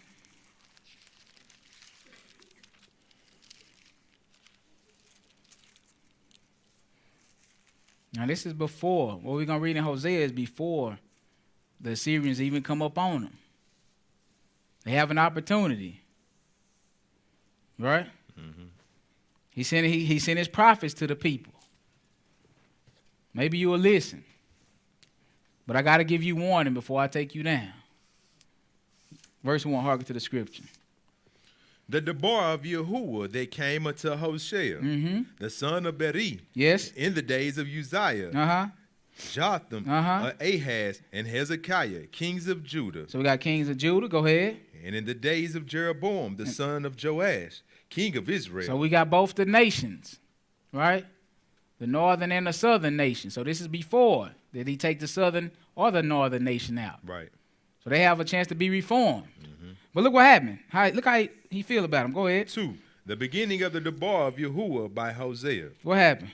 And Yahuwah said unto Hosea, Go take ye a wife of the whoredoms and children of whoredoms. What? Yeah. Go take a wife of whoredom and children of whoredom. Why would he do that? Go ahead. For the land hath committed great whoredom, departing from Yahuwah. Oh, you see that? The land. Y'all played the harlot. Go ahead. So he went and took Gomer, the daughter of Diblaim, which conceived and bare him a son. And Yahuwah said unto him, Call his name Jezreel. Yes. For yet a little while, and I will avenge the blood of Jezreel upon the house of Jehu, I'm going to use Jehu. Go ahead. and will cause to cease the kingdom of the house of Israel. So basically, pretty much what happened, that was like the straw that broke the camel's back. That's right. Just go read 1 Kings 21. You'll see. But he's saying, I'm going to cause the sea. First of all, I'm going to avenge the blood of Jezreel. yes. Mm-hmm. I'm going to use Jehu to do it. And on top of that, I'm going to cause the kingdom of the house of Israel to cease. So they know more going to be a kingdom. Right. They are people, but they can't, the rule over themselves, they can't. No, Yeah. it's out of there. Go ahead. 5. And it shall come to pass at that day that I will break the bow of Israel in the valley of Jezreel. And she conceived again and bare a daughter. And Elohim said unto him, Call her name Lo-Ruhamah. For I will no more have mercy upon the house of Israel, but I will utterly take them away. Because remember what the type of things they doing, making golden calves and worshiping them. You know, they're not reforming, they rejecting the word. You know, which Judah did the same thing. But watch what he going to say right here. Go ahead. But I will have mercy upon the house of Judah. All right, so that's why it took a little bit longer for them to be taken out, right? I'm going to have mercy. Go ahead. What you say? That Lo-Ruhamah means unpitied. See that? No pity. Go ahead. 7 again. But I will have mercy upon the house of Judah, and will save them by Yahuwah the Elohim, and will not save them by bow, nor by sword, nor by battle, by horses, nor by horsemen. Now when she had been weaned, Lo-Ruhamah she conceived and bare a son. Mm-hmm. Then said Elohim, call his name Lo Ami, What's for that? ye are not my people, Mhm. and I will not be your Elohim. You know what that means? Not my Divorce. We getting divorced. Mhm. You not my people. You know what happened in a divorce? Give me my name people. back. Yeah, I no longer have to provide. Yeah, I don't have to protect take you. care of you, protect you, bless Yeah. you. Right? You know how you getting out of this covenant through death. And if you dead to me, give me my name back. Right? Now watch what's gonna happen. Because remember, that's how he always calls the plan of the harlot to cease Yeah. by taking them down. Go ahead. 10. Mhm. Yet the number of the children of Israel shall be as the sand of the Now sea. pay attention to what he's saying. This is how we gonna make righteousness reign. Yeah, it's a whole lot of Israelites. Though the number of them be like the sand of the sea. Go ahead. Which cannot be measured nor numbered, and it shall come to pass that in the place where it was said unto them, Ye are not my people, there it shall be said unto them, Ye are the sons of the living Elohim. Look at that. In that same place,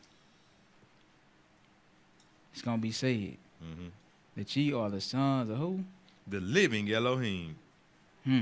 You know when that's gonna be said? That was said when he gave the new covenant. And he said Yeshua for a sign to be the new covenant. And they married. In that same place where he said, that's what he was sending them for, to recover them. In the same place where he's saying this to them, it's going to be said to you there. So when Yeshua come upon the scene, he come to the land of Naphtali. Huh? He come through the land of Zebulun, Galilee. He called it Jordan by way of the sea of the Gentiles. Why they Gentiles? Because you're not my people no more. Mm-hmm. But in that same place where I was told you're not my people, I'm recovering you. You know what? So that's why he can come and say, I'm not sent but to the lost sheep of the house of Israel. He recovering them. And at that same time, he is a light. He's given for a covenant of the people. That's 700 years at least from where we at right now. Right now we about right here. We finna get right here. It's finna get real. Right? But they been gone a lot of day. By the time Yeshua come on the scene, they 720 some years. Somebody else. They don't have a king. They don't have a priest. Right? They don't have a way to atone. Huh? They're not my people. Yep. But you know what we're going to do? I'm going to recover a righteous remnant. A righteous remnant. It ain't all about it. I don't care if you fled. I'm recovering a righteous remnant from among you. This is how I'm going to make me a new people. He told Moses this. When he got mad at Israel in the wilderness for committing idolatry, what did he tell Moses? Get out the way, Moses. I'm finna kill them all. Yeah. And I'm going to start I'll over fight with some you. out too, yeah. Right? That's the same thing he did with Yeshua. A prophet like unto Moses. Huh? Get out the way. We gonna start all the way over. Only the righteous is going to come to me. Right? So you got to learn who the Most High is first and then enter into a covenant. That's how you switch the game up. Versus right here, you can be born into the thing and then learn about them later. But the only problem with that is if you born into it and your family is committing idolatry, most of the time you're going to be in idolatry. You really born into idolatry. Right. Only thing you got is my name and you taking it in vain. You born to die. We're going to change all that. We're going to change all that. You're going to have to learn about the Lord first. And then you enter into a covenant once you learn about it. That's the new way. See, the old way, you could be flesh and blood born into this thing. Sons of God by the flesh and blood. But Most High is a spirit. He births children after the spirit. That's why you have to be born, what? Again. Not by flesh and blood, but by the will of God. Now you got a new way of thinking. Right. Now you think like the Most High. Now guess what? The two can become one. You know who do that? Husband and wife. The two can become one. We're married. We think a lot. Now the two can walk together. Why? Because we agree. Right. See, right here, we don't agree, baby. Right. I hate you serving Balaam. I hate you making leagues with the Assyrians and Babylonians and the people in Nineveh and Tyre, in Arabia, Moabites, Greeks and Romans. I hate that. I know how to get it. I'm going to save you. I'm going to save you. What verse we at? We at 11 now. Okay. Then shall the children of Judah and the children of Israel be gathered together and appoint themselves one head, and they shall come up out of the land. Now, who is that one head? That's Yeshua. He the one who gathered the sticks back together. He's the covenant of the people. He made the atonement.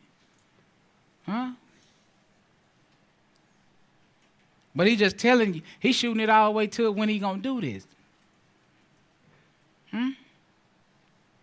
Go ahead. For great shall be the day of Jezreel. Okay, we'll go on to the next chapter. We're gonna read 1 through. Go ahead. Say ye unto your brethren, not me, and to your sisters, Ruhamah, plead with your mother, plead, for she is not my wife. You see that? Still talking about Israel. Plead with her. I'm trying to reform her. She's not my wife. Go ahead. Neither am I her husband. Uh-huh. Let her therefore put away her whoredoms out of her sight, You see and that? her adulteries from between her breasts. Let her put them away. Yep. Go ahead. Lest I strip her naked and set her as in the day that she was born. So once he finally bring them Assyrians in, Man. you cannot say, I didn't warn give you you. proper warning. Yep. Yep. And I'm pleading with you. Yep. Come on. And make her as a wilderness. And And make her, hold on for a minute. Make her as what? as a wilderness. You see that? Or we could say make her desolate. It's the same thing. But she ain't in the land at that point. The land is no more fruitful field. It's a wilderness. Yep. Go ahead. Lest I strip her naked and set her as in the day that she was born, and make her as a wilderness. Because And that's where he found her bloody at, Yep. in the wilderness, Yep. right? Bloody in the Yep. wilderness. I'm going to set you back Back like in you your same was. condition, right? Same way. Yep. Go ahead. And set her like a dry land. So let me ask you something. When he found them in the wilderness, was their name Israel then? Was their name Israel? Nah. It wasn't Israel till he entered into a covenant with them. Yep. Till he married them. And now what he's saying is, I'm going to set you back the same way. You're not going to be my people. Yeah. I'm not going to be your God. Yeah. Your name is not going to be Israel. Right. Go ahead. It's Toby now. Yeah. And set her like a dry land, and slay her with thirst. Look at that. Because slave, remember, this is the way out of the covenant. Death. Go ahead. 4. And I will not have mercy upon her children, Why for not? they be the children of whores. You see that? They're the children of whoredoms. Go ahead. Yeah. For their mother hath played the whore. You She- see that? Nah, read that right. What did your Bible say, whore? My bad. For their mother had played the harlot. Now listen. Because you hear this language again. But your mind don't go back here. They mother have did what? Played the harlot. Your mother have played the harlot. How? She that have conceived them have done shamefully. For she said, I will go after my lovers. That's how. They give me my bread and my water, my wool and my flax, my wool and my drink. Therefore, behold, I will hedge up thy way with thorns, and make a wall that she shall not find her path. That's good. Let's drop down a bit. So he gonna get rid of them. But in the same chapter, he got a way that he gonna recover them. Right? Let's jump down a bit and read that. Verse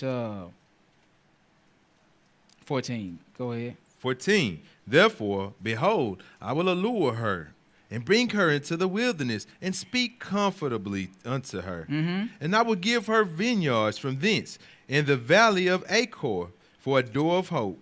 And she shall sing there, as in the days of her youth, and in the day that when she came out of the land of Egypt. And what's gonna happen? And it shall be at that day, saith Yahuwah, What? that thou shalt call me Ishi, and shall call me no more Baali. That's right. Ishi mean what? Husband. Husband.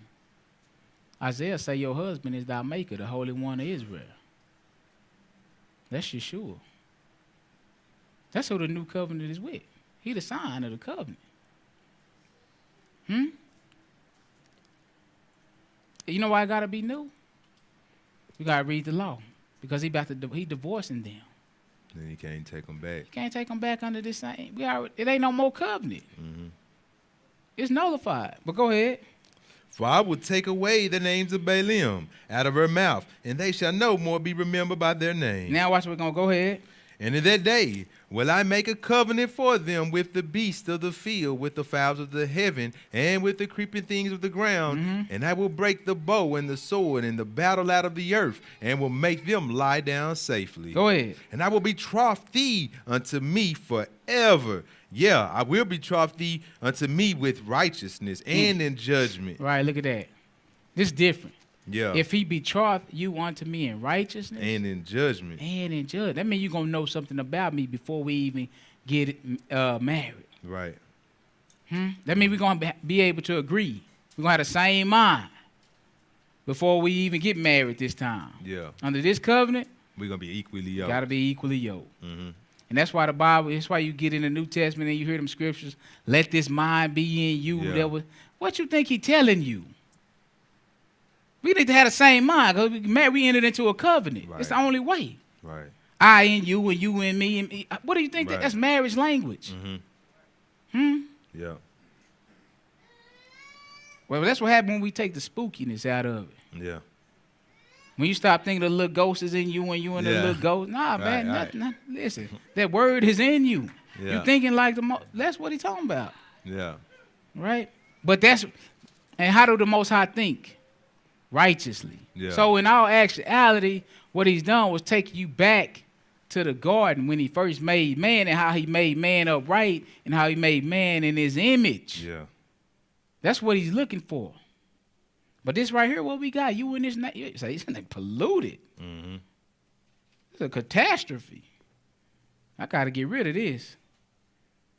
No matter how much I bless them, they go give it to other people. They forget about me. Man. I got to send these Assyrians in on you. Yeah. Cause this kingdom to cease. And at the same time I'm causing you to cease, as a kingdom, I'm causing you to cease from playing the harlot as well. I told you not to take my name in vain. Jeremiah 3. And before he went to those, they filled up the cup though. Remember, they filled it up by measure. He tried to reprove them time and time again. They wasn't taking heed to the warning. Remember, he said, plead with our mother. Yeah. They didn't take heed. So finally, we're going to see next verse if we can. Next scripture after this one. That they filled up the measure they cup. They're abominations. That's what caused the land to be desolate. Go ahead, verse 1. Hearken to the scripture. 3 and 1. Yes, sir. They say, if a man put away his wife, and she go from him and become another man's, shall he return unto her again? Shall not the land be greatly polluted? So where do we learn this lesson at? In the law. Huh? He asking the question like you supposed to know the answer. Only way you know the answer is if I formally have taught you. Where did I do all my teaching? Under the hand of Moses. Yeah. So this is where it is. That's where you learn it at. Go ahead. Shall not their land be greatly polluted? It should. But thou hast played the harlot with many lovers. Look, if you notice, we cannot escape from this language when we're dealing with Israel and Judah. This is key for you. Because when you go to the New Testament, you lose sight of this language. Yeah. You act like the New Testament is teaching you something totally different. He just bringing the rest of the stuff to pass that's in the covenant.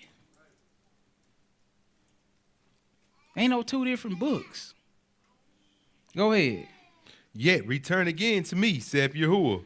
Lift up thine eyes into the high places, and see where thou hast not been lain with. Right, he say, I'm so merciful, I'll take you back. And now what he's telling you is look up to all these nations, pick which one that you haven't played the harlot with. You can't because you played the harlot with all nations. Go ahead. In the ways hast thou sat for them as the Arabian in the wilderness. And thou hast polluted the land with thy whoredoms and with thy wickedness. Now how he gonna let them stay in there? They in his sight. That's all he's seeing is whoredom and wickedness. Yeah. Man, I can't stomach it. Go ahead. Therefore, the showers have been withholden, and Now- there have been no latter rain. Now, what do that mean? How could he withhold the showers?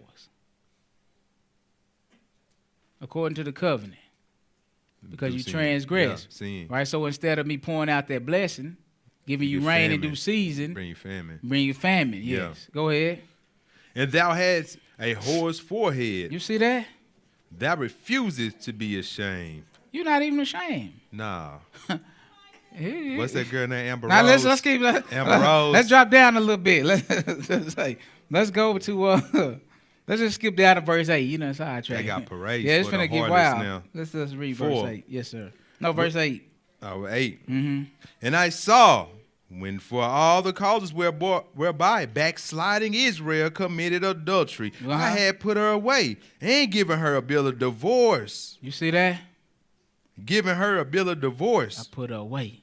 I gave her a bill of divorce. I made it official. Just Yeah. like I made the covenant Yeah. official, I made the divorce Yeah, official. it's on record. Yeah. Go ahead. Yet her treacherous sister Judah feared not, but went and played the harlot also. You see that? So when Yeshua come on the scene talking to the Jews, you know what he called them? They want to see a sign. You know what he told them? A evil and Yeah. adulterous generation. Seeketh after After the a son. It's just a harlot generation. You don't believe. Yeah. You played the harlot. So Judah did worse, right? Yeah. Let's go to 1 Kings 17. You finna look at that divorce. I've been building up to it. 2 Kings 17. 2 Kings, my fault. 2 Kings 17.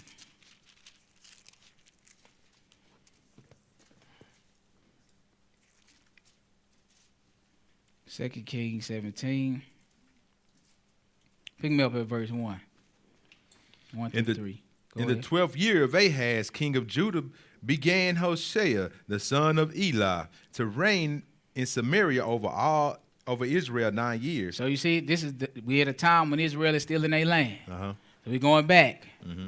We're going back to this year right here, 721, 722 BC. All right, that's where we at. Go ahead. And he did that which was evil in the sight of Yahuwah, but not as the kings of Israel that were before him. Now remember, from inception, they've been building golden calves and Yeah. worshiping and playing the whole, right? So they follow suit. Right, go ahead. Against him came up Shalmaneser, king of Assyria. You see that? So can Shalmaneser take them down if the Most High with them? No. Nah. Go ahead. And Hosea became his servant and gave him presents. Yeah, drop down to verse 5. The king of Assyria came up throughout all the land and went up into Samaria and besieged it 3 years. Mm-hmm. In the 9th year of Hoshea, the king of Assyria took Samaria and carried Israel away into Assyria. So And- we witnessing the divorce of Israel, right? Yeah. Remember he said you played the harlot with the Yeah. Assyrians, Yeah. right? Go ahead. And placed them in Helah and in Habor Mm-hmm. by the river of Gozan and in the cities of the Medes. Right. You see that? He scattered them into these places. Mm-hmm. Why he name them? Because you need to know where they going and recovering them from. Go ahead. 7. For so it was that the children of Israel had sinned against Yahuwah their Elohim, which had brought them out of the land of Egypt from under the hand of Pharaoh, the king of Egypt, Right. and had feared other gods, Mm-hmm. and walked in the statutes of the heathen from whom Yahuwah cast out from before the children of Israel, Go ahead. and of the kings of Israel which they had made. Yes. And the children of Israel did secretly those things that were not right against Yahuwah their Elohim. See that? And they built them high places in all their cities, from the tower of the watchman to the fenced city. What verse you at? 10 now. Okay, go. Keep reading to verse 12. And Then they we gonna set jump. them up images and groves in every high hill, You see and that? under every green tree. Everywhere in the land. Yeah. All right, go ahead. It don't matter. And there they burnt incense in all the high places, as did the heathen from whom Yahuwah carried away before them, and brought wicked things to provoke Yahuwah to anger. They provoked him to anger. Go ahead. For they served idols, And? whereof Yahuwah had said unto them, Ye shall not do this thing. You see that? Drop down to 18. Go Therefore ahead. Yahuwah was very angry with Israel and removed them out of his sight. Mm-hmm. There was none left but the tribe of Judah only. You see that? 'Cause remember Hosea told us he's going to have mercy on Judah. Yeah. Right, so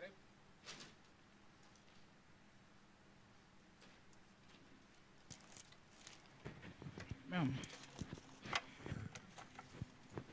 I gave me some duds. Yeah. Sabotage again, huh? Yeah. 2 times in one day. Dang.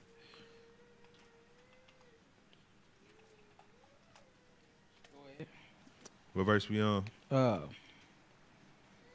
18, right? 19? Yeah, 18.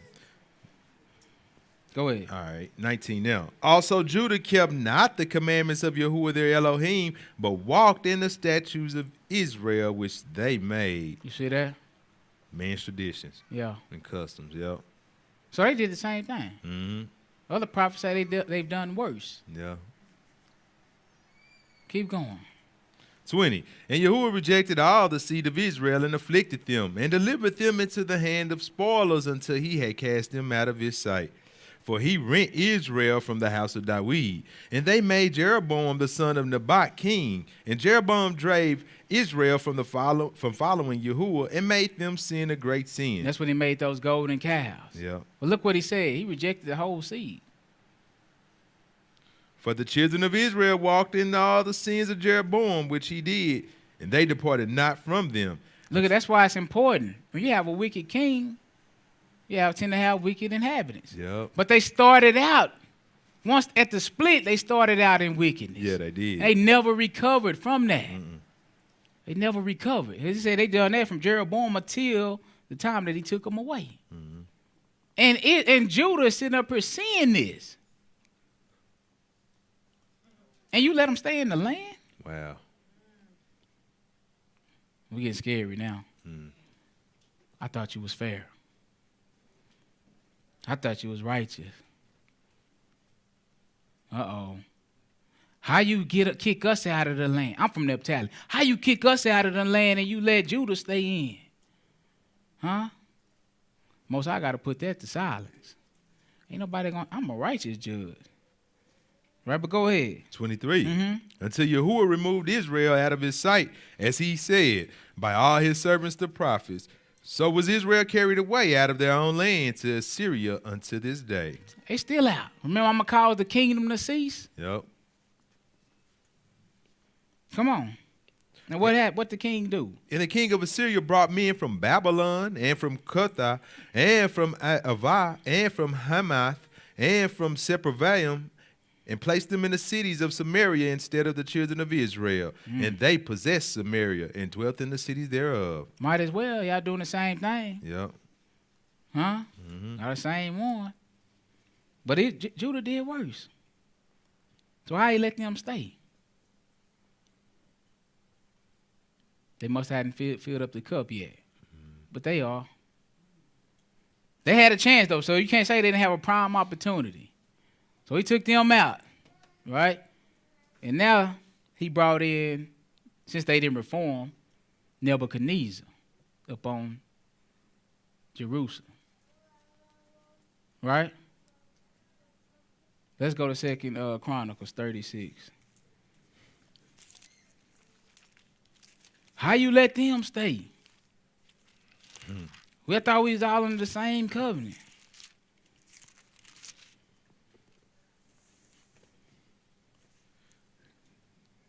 The covenant's still going on at this point, right? Yeshua had to come through. No, I didn't want you to answer the question. Oh, my bad. I was going to ask. Cut his mic off. Somebody cut his mic off. 2 Chronicles 36.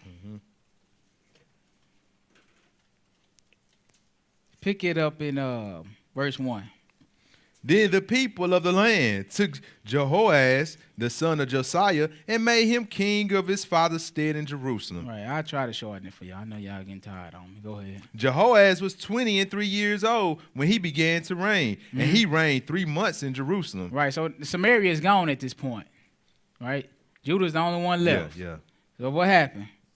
And the king of Egypt put him down at Jerusalem and condemned the land in 100 talents of silver and a talent of gold. And the king of Egypt made Eliakim his brother king over Judah and Jerusalem, and turned his name to Jehoiakim. And Necho and Jehoahaz his brother, and carried him into Egypt. Right, so let's keep going. You know. Jehoiakim was 25 years old when he began to reign, and he reigned 11 years in Jerusalem, and he did that which was evil in the sight of Yahuwah his Elohim. I mean, what did we expect out of him? Right, same thing.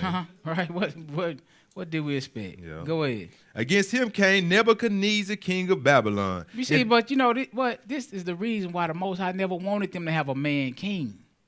He already was their king. Yeah. As soon as he got that man king, he already knows it's going to be a lot of lives lost. The people gonna go after the king. The king is gonna go after covetousness. It's gonna trickle down. This why he told Samuel to plead with them before I give you these kings. Because this is the type you're going to have, a king exactly like the nations. Meaning you're going to do what the nations do, and the nations don't serve the Most High. Right? And in reality, what's going to happen is all y'all going to get kicked out of the land. Yeah. I try to prevent this. But I give them what they want. This is what they want. Go ahead. 6. Against him came up Nebuchadnezzar, king of Babylon, and bound him into fetters. Now remember, Ezekiel was telling her that the younger sister loved the Babylonians and made a covenant with them. Yeah. While the older sister went for the Assyrians. Yeah. Right? So now, that's what Nebuchadnezzar, come get him. Yeah. All right, go on in Babylon. Go ahead. And bound him in fetters and chains to carry him to Babylon. Nebuchadnezzar also carried of the vessels of the house of Yahuwah to Babylon, and put them in his temple at Babylon. Now the rest of the acts of Jehoiakim and the abominations which he did, and that which was found in him, behold, they are written in the book of Kings of Israel and Judah, and Jehoiakim his son reigned in his stead. All right, so let's drop down a bit. Drop down to 17. So he took him away and placed him in Babylon, right? Right. So that's why we got Daniel, starting out in transferring from Jerusalem to Babylon as a young child, right? But that's how he got in Babylon, by the hand of Nebuchadnezzar. But go ahead, watch what's how gonna let us know. 17. Yes, sir. Therefore he brought upon them the king of the Chaldees. All right, so where we at with it? 586, 85, somewhere in there, right? Go ahead. Who slew their young men with the sword in the house of the sanctuary, and had no compassion upon the young man or the maiden, old man, or him that stooped for age. Isn't that what the curse was saying? That's what he said Yeah. in the terms and conditions. Right, go ahead. He gave them all into his hand. He gave them all. Come on. He gave them all into his hand. Right.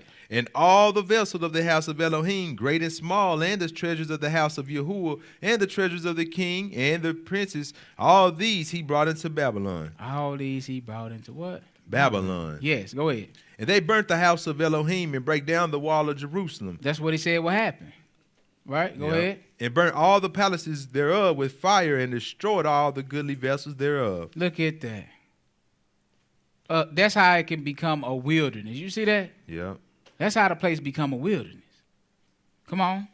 And them that had escaped from the sword carried away into Babylon, where they were servants to him and his sons until the reign of the kingdom of Persia, to fulfill the debar of Yahuwah by the mouth of Jeremiah, until the land had enjoyed her Shabbats. For as long as she had lay desolate, she kept Sabbath. You see that?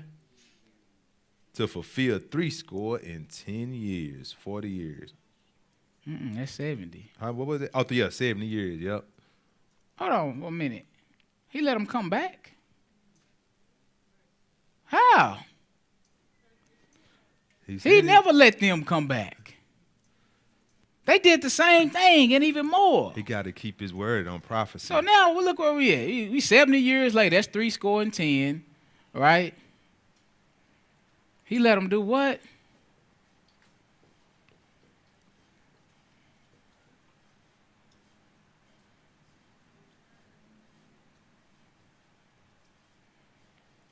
How would he do that? Why would he do that? They did the same thing. He's setting up the new marriage. He did the same thing. He rejected the whole seed. The only thing was he had mercy on it. So now this is where we get lost at in the Bible. This is where we get lost at. Reason why I say this is because very few of us can scripturally put them back in the land from this point. From this point to this point. Right? 70 years. They was in there until what? The king of who? Read that again, that last verse you just read. 22.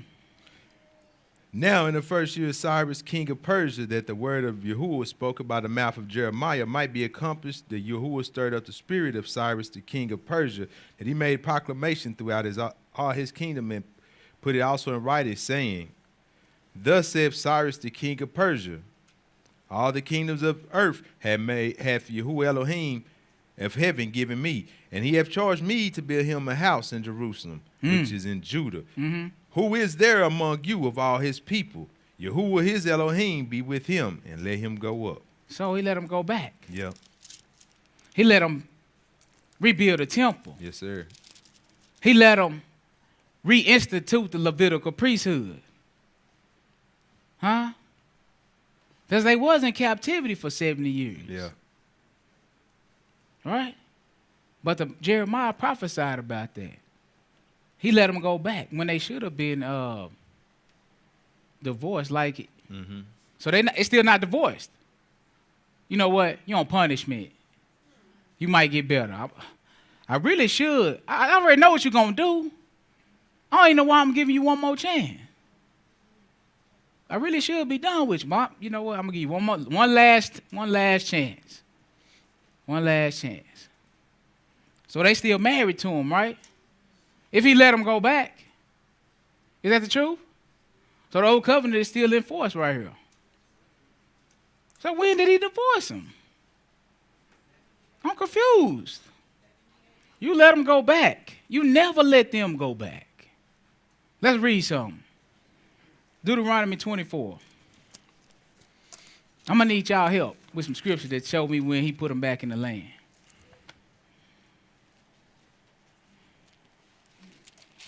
Because I'm going to show you the problem that majority of Israel make. And you ain't going to like it.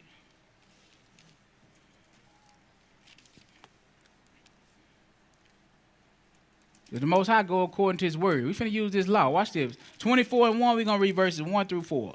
Deuteronomy 24, verses 1 through 4. They played the harlot. Just like their sister. But he took his name back from Israel. Do he just hate them? Do we just hate the northern? He took his name back. He kicked them out of the land. He never let them come back. They out there naked. They don't have a covering for their sin, a cloak. They don't have, the biggest word I can think of right now is atonement. They don't have an atonement for 700 and some years. They out bad. That's what happened when you get divorced. But you know what's going to happen? It's going to be some righteous ones. It's going to be a remnant. Yeah. A small amount. It's going to be a remnant. Because the Bible say, all Israel got to be saved. Don't mean every last Israelite. That means some out of every tribe. Yeah. Right. What did I tell you? 24:1. Harken to the scripture. When a man hath taken a wife and married her, and it come to pass that she find no favor in his eyes because he had found some uncleanness in her, then let him write her a bill of divorcement. Now, is that what happened? Yep. To both houses, right? Yeah. But he didn't write the bill of divorcement to the southern kingdom. No, not to Judah yet. Yeah. Go ahead. And give it in her hand. Yes. And send her out of his house. So he said the land is his. Yep. Huh? Leviticus 25 and 23. He let you know that's my land. So in other words, it's my house. You got to go. Yeah. All right, so he sent her away by the hand of the Assyrians and now by the hand of the Babylonians. Right? Why? Because she played the harlot. So I found that uncleanliness then. I got a lawful right to give you a bill of divorcement. Right? It's according to the covenant. Go ahead. 2. And when she is departed out of his house, she may go and be another man's wife. Now he already testified to it. He said, look up. See which one of these you hadn't lain with. You hadn't played the harlot with. So the record is they cleaved on other gods. They married another god. The gods of the nation. So can they come back? Let's see. And if the latter husband hate her and write her a bill of divorcement and give it in her hand and send her out of his house, or if the latter husband die, which took her to be his wife, her former husband, which sent her away, may not take her again to be his wife. Okay, so now we're gonna just slow down. We're gonna use Assyria. You went and played the harlot with Assyria. You cleaved to the gods of Assyria. You married them, right? This is your latter husband. The former husband was the Most High. The latter husband is the gods of Assyria. Now, if the gods of Assyria you don't find no favor in their sight, can they go back to the Most High Yah? Nope. What did the Bible say? Read that again. Can they go back to their former husband? And when she is departed out of his house, she may go and be another man's wife. If the latter husband hate her and write her a bill of divorce, and he give it in her hand and send her out of his house, or if the latter husband died, which took her to be his wife, her former husband, which sent her away, may not take her again to be his wife. After that, she is defiled. She's defiled. Yeah. How he gonna lawfully remarry them? They're defiled. They got another husband. Right. I need you to explain this to me. How? The covenant says you can't take them back. The former husband can't take them back. For that is an abomination before Yahuwah. So you know he hated. You know he ain't committing no abomination. Yeah. So how is he gonna take them back?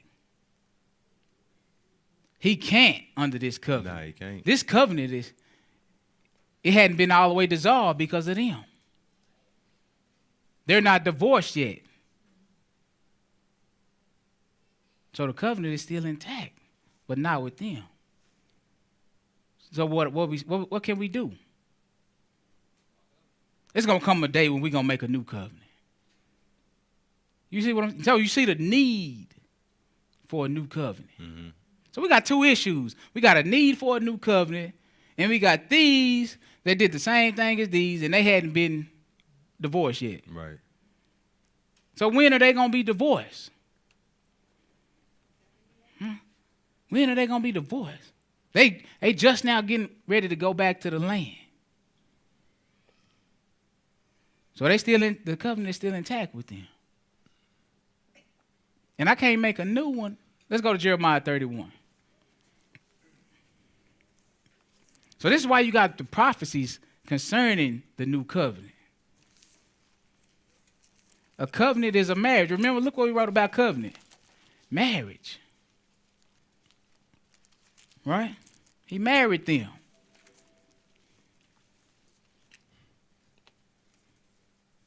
Jeremiah 31. Pick it up at verse 31. Behold, the days come, saith Yahuwah, that I will make a new covenant with the house of Israel and with the house of Judah. So hold on right there. They still under the covenant. Right. Judah. Yep. So is he going to make two different covenants at two different times? Nah. So he said the days will come. So you see there's a need for a new covenant. But the Most High in his goodness, he's telling us about it in advance. Yeah. So, and they hadn't even been kicked out yet, because Jeremiah was the prophet who was telling them that Nebuchadnezzar was going to come and get them. Right? So he's telling us this before they even go into captivity under the hand of Nebuchadnezzar. It's going to come a day when I make a new covenant with you, with the house of Israel and with the house of Judah. So he hadn't divorced them yet. But I got to let you know what's going to go on beforehand. Now you see the need for the new. You just can't tell when he actually divorced Judah. Because he said the days will come. This is what he's telling us about right here. So what days is these? Isaiah 54 tell you who your husband is. He said, your husband is going to be your maker. Who is that? He said, the Holy One of Israel. There was only one. You know what he said about this covenant? I'm going to give you a sign of the covenant, right? So the covenant is going to happen in the days of this sign. You understand? Because it's going to come a day. We already see who we're going to make it with. The house of Judah and the house of Israel. Go ahead. 32. Not according to the covenant that I made with their fathers in the day that I took them by the hand to bring them out of the land of Egypt. But hold on. But it ain't going to be exactly the same. Right. What is it going to be? He said, not according to the covenant that I made with your fathers in the land of Egypt. Which my covenant they break, although I was a husband unto them. You see that? Yeah. Yeah, my covenant, they broke it. Even though I was a husband unto them, they broke it.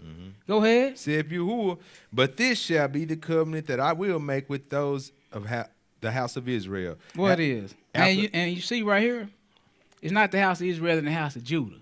Right. He combining them all. Right. In this verse, the house of Israel. That means both houses. Go ahead. After those days, saith Yahuwah, I will put my law in their inward parts and write in their hearts, and will be their Elohim. Hold on for a minute. When you see the new covenant, it's marriage talk. I'm going to put my laws in their mind. You know why? Because so you can think like me. We can have the same spirit. The two can walk together because we agree. Right. This is the only way you're going to enter in. It's not like how it was when I made it with your fathers in the days of Egypt. It's not. You can't be born into this anymore. You understand what I'm saying? It's just because you're a flesh and blood Israel. That don't mean you under the covenant.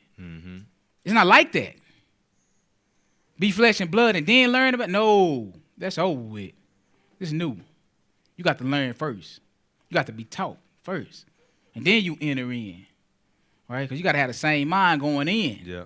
So we don't have to repeat this cycle. Right? Go ahead. 34. And they shall teach no more every man his neighbor, and every man his brother, saying, Know Yahuwah, for they shall all know me, from the least of them unto the greatest of them. Right. That doesn't mean that people are not going to teach anymore. Right. How you gonna know about them without? This is the promise of the Holy Spirit. The Holy Spirit job is to lead and guide you, to teach you all truth. So it's just like him doing it himself. And these are the days I'm pointing you to. Then I can be your God and you can be my people. All this is new covenant talk. You see the same thing. All right, go ahead. For I will forgive their iniquity. You see that? How you would do what? Forgive their iniquity. What that means atonement has to be made. And I will remember their sin no more. That's right. Isaiah 11.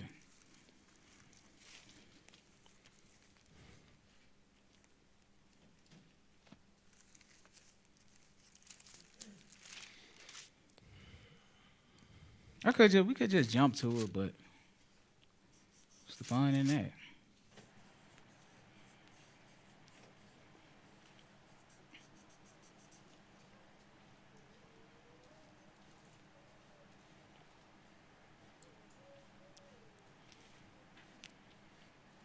Pick me up at verse 1. Go ahead. And there shall come forth a rod out of the stem of Jesse, and a branch shall grow out of his roots. So who is Jesse? That's David's father. So it's a rod. Somebody got to come out of his lineage, in other words, right? Yeah. That what's this person going to do that's going to come out of his lineage? Go ahead. And the branch shall grow out of his roots, and the ruach of Yahuwah shall rest upon him. The spirit of Yahuwah is going to rest upon him, yes? And the ruach of wisdom and understanding, the ruach of counsel and might, the ruach of knowledge and the fear of Yahuwah. Yes.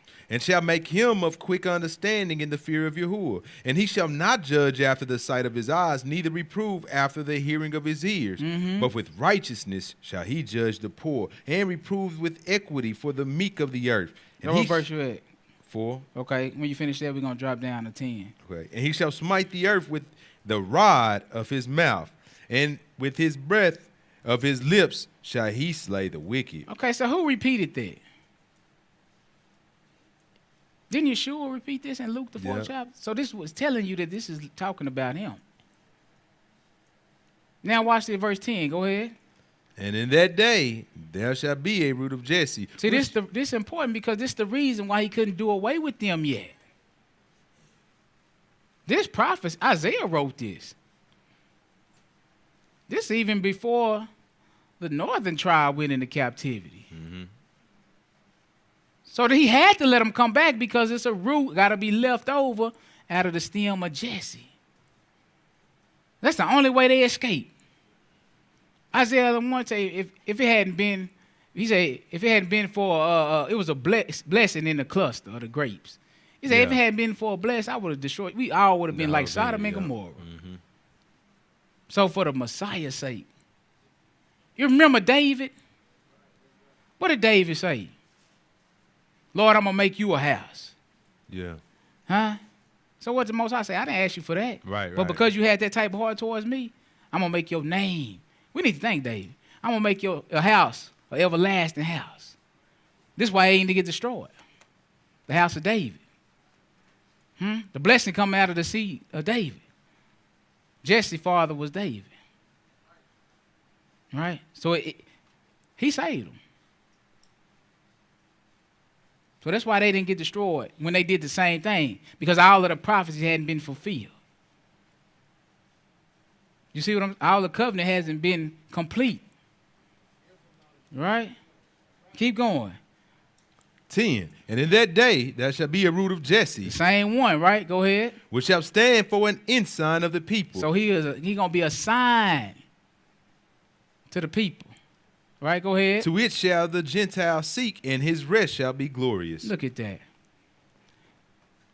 The Gentiles gonna seek them. Right. Or we can say all of the nations. Yeah. You know why it would be like that? I gotta go get them ones that I said is not my people. I gotta recover the remnant that's scattered in the land of Assyria, in the land of the Medes, in the land of Moab and Edom. You remember the scattering? He gonna recover them, Yeah. but not all. The righteous The remnant. righteous remnant. Yeah. Exactly. And this is the sign. When you see Hamashiach come up on the scene, you should know it's time for this stuff to start taking place. See, we stumble with time in the Bible because we shoot the things of Hamashiach way. Off later. In other words, we never let them fulfill the prophecies. You finish that verse? Yeah. Go ahead. 11. And it shall come to pass in that day, Hold on, it should come to pass when? in that day. So what day is we talking about? Father, The time of the Messiah. In that day is like saying in your generation or in your time. That's like what it's saying. Like when he talk about Moses in, Right. in the days in Right. your day, right, or in your generation, Right. right? That's what he's saying. In your time, I'm gonna make you a sign to the Gentile, and it shall come to pass in that same day. That Yahuwah shall set his hand again the second time to recover the remnant of his people. What? Yep. What? Yep. When? The In 2021. nah. In that day, What we doing? We reading all that. it's our book. We doing our own thing with the scripture. Nah, this book. We won't use them for what they say. See, if you carnally is, you hate this. You see it, but you're going to deny it. Yep. You see. Watch this. Now, remember I told you to pay attention to the places where the king Yeah, of where Assyria they- scattered them. Yeah. So Because he said, in that day, I'm going to go get who? And let's read that again. And it shall come to pass in that day that Yahuwah shall set his hand again the second time to recover the remnant of his people, which Now, shall where they at? be left from Assyria, from Egypt. Now, you from, look what he said. It's not all of them. It's a remnant. Yeah. Recover the Because remnant. majority of them, they love that folly. Them Assyrian guys fun. Yeah. Huh? They don't have no law. Right. That's what we do what we want. We do what we Yeah. want. Straight wickedness. Yeah. We love it too. But it's going to be a righteous remnant. You know how I know? He said, my sheep Know my voice. hear my voice. Yeah. The sheep is scattered. Yeah. The good shepherd go get the sheep. Yeah. This is how I'm doing it. Who is the good shepherd? The same one that's going to be a sign for the people. Yeah. Huh? It's tight. That's it. It's tight. Go ahead. Which shall be left from Assyria, and from Egypt, and from Pathros, and from Cush, and from Elam, and from Shinar, and from Hamath, and from the islands of the sea. And he shall set up an ensign for the nations. And you know what's funny, though? The funny thing is, he named all these lands, and we still attribute it to the land. Of America. Why we won't you believe what the Bible say? The man said, I'm coming to get you from Eli, from Assyria, from the land of the Medes, Yep. yeah, from Patmos, from Shinar. Cush. That's where I'm coming to get you from. And I'm not getting all y'all. Just a righteous. I can't do nothing with all y'all. No. I'm going to give me a righteous. Remember, the word is we're going to reign in righteousness. This is how we're going to make righteousness go forward. Right? Yeah. I'm going to get the righteous. Everybody else, stay where you at. The righteous is going to enter into a covenant with me now. Right. I ain't taking all y'all. This is what make the covenant different. Not according to flesh, you got to be taught. Right. You got to be righteous. Now I can work with. Now we got the same mind. Now we can get married. Yeah. Now two can agree. Now the good thing about that is now you can be blessed. Yeah. Instead of receiving something, Yeah. no more curse. Yeah. Go ahead. And he shall set up an ensign for the nations, and shall assemble the outcasts of Israel. You see that? He telling you who he getting. He shall set up what? An ensign for the nations, And shall assemble the outcasts of Israel, Uh-huh. and gather together the dispersed of Judah from the four corners of the earth. Wow. He getting both houses. Remember Jeremiah 31 we was just reading? He said, I'm going to make the covenant with the house of Israel and the house of Judah. And then a couple verses later, he said he going to get all Israel. Yeah. So this is what you watch. We putting it back together. Yeah. We putting the nation back together under the Messiah. This is how it's going to be in righteousness. Right? Go ahead. 13. The envy also of Ephraim shall depart, and the adversaries of Judah shall be cut off. Ephraim shall not envy Judah, and Judah shall not vex Ephraim. That's right. They're going to be in peace. Let's go to Isaiah 42. I'm going to get there one day to the end of this. Isaiah 42.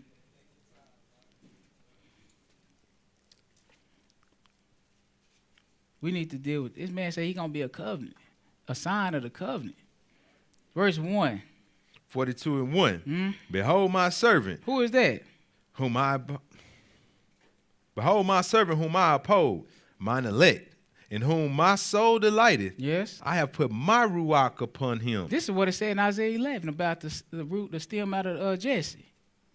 Huh? Yeah. It's the same one. They ain't calling him my servant, Yeah, in whom I delight, and my spirit is upon him. Go ahead. And he shall bring forth judgment to the Gentiles. That's right. Let's drop down a bit. Verse 6.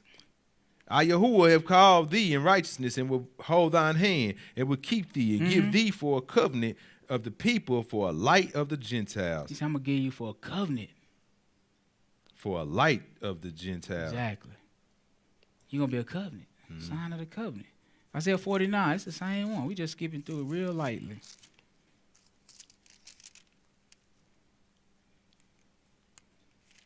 Verse 8. 49 and 8. That thou mayest say to the prisoners, go forth to them. Go ahead. Go forth to them that are in darkness. So the prisoners, the Show- captives. Yep. Set them free. Yeah, you're going to set them free. You're going to say, go for it. Right? Go ahead. They shall feed in the ways, and their pastures shall be in all high places. What verse you at? That we just finished 9. Let me get 8 again. Go ahead. 8. Thus saith Yahuwah, in an acceptable time have I heard thee, and in the day of salvation have I helped thee. And I will preserve thee, and I give thee for a covenant of the people, to establish the earth, to cause thee inherit of the desolate heritage. Look at that. He said, I'm giving you a covenant for the people. Now remember, why is the heritage desolate? Because they've been scattered because of sin. They played the harlot. But he is going to recover them to cause to inherit the desolate heritage. Right. But you're going to be the covenant of the people. So who is the covenant? Who is the sign of the covenant? Yeshua. Let's go to Hebrews. Hebrews 8.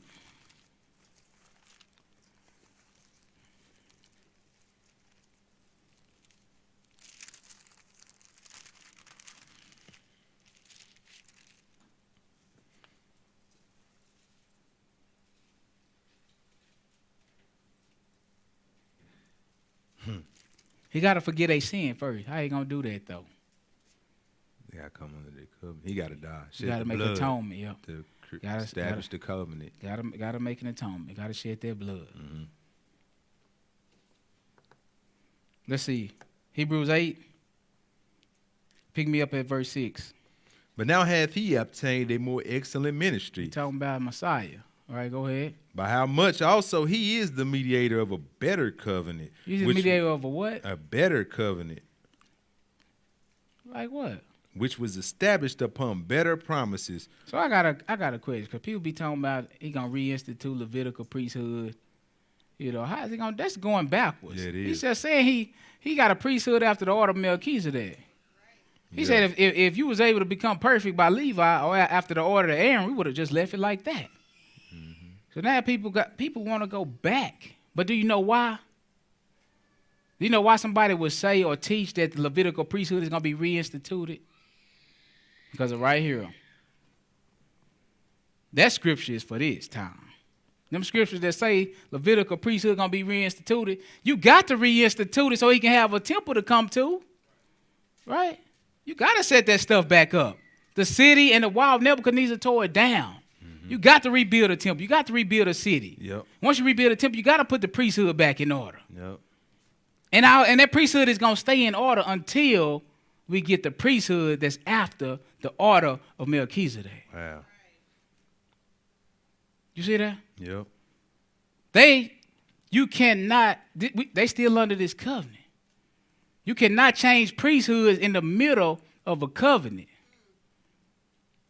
You understand what I'm saying? Mm-hmm. You can't do that because that's altering the covenant. So in order to get to another priesthood, we're going to have a new covenant. That's right.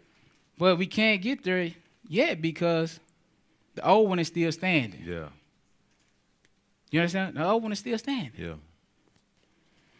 But go ahead and finish this. But now he hath obtained a more excellent ministry, by how much also is he a mediator of a better covenant, which was established upon better promises. So just like Moses was the mediator of the first one, how we gonna change mediators in the middle of the covenant? Right. Moses already dead. Mm-hmm. Huh? The covenant is enforced. Can't change it. You know what happened? People been merging them. We've been putting them together. Go ahead. 7. For if that first covenant had been faultless, then should no place have been sought for the second. For finding fault with them. You see that? If it was faultless, it wouldn't have been no need or no reason for the second one. All right, go ahead. For finding fault with them, he said, Behold, the days come, saith Yahuwah, when I will make a new covenant with the house of Israel and with the house of Judah. Now listen, he running this back to him. Mm-hmm. Right? Yeshua has already died on the cross. He already is risen and went back to the right hand of the majesty on high.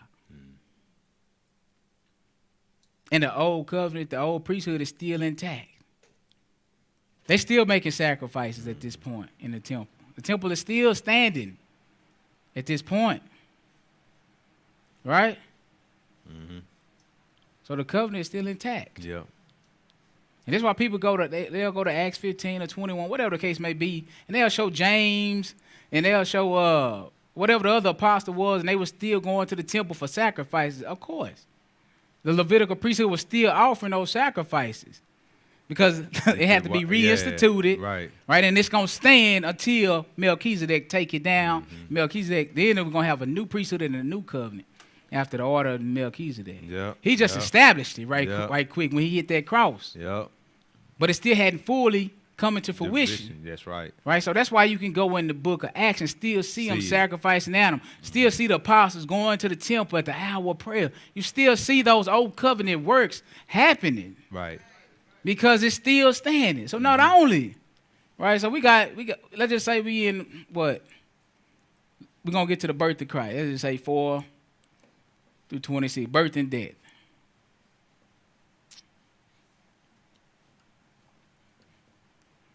So this is after that time. Old covenant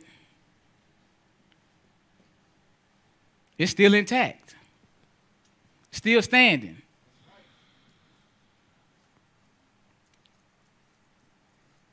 Still standing. Right? But how long is it going to stand? Let's keep reading. 9. Not according to the covenant that I made with their fathers in the day when I took them by the hand to lead them out of the land of Egypt. Right. Because they continue not in my covenant. Uh-huh.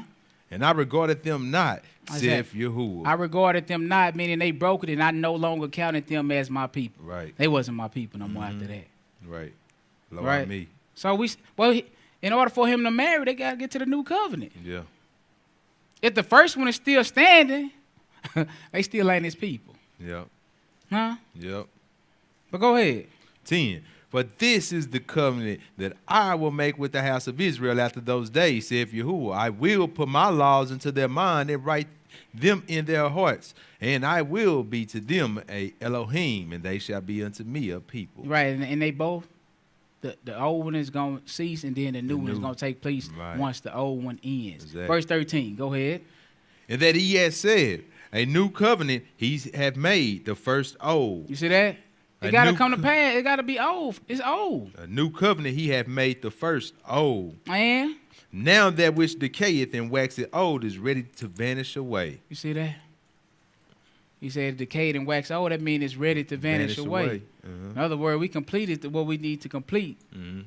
So we can establish. So let's just keep going because he's going to tell us when it's going to come to pass. Go ahead. Then verily the first covenant had also the ordinance of a divine service and a worldly sanctuary. In the worldly sanctuary, yes. For there was a tabernacle made, the first wherein was the candlestick and the table and the showbread, which is called the sanctuary. Right.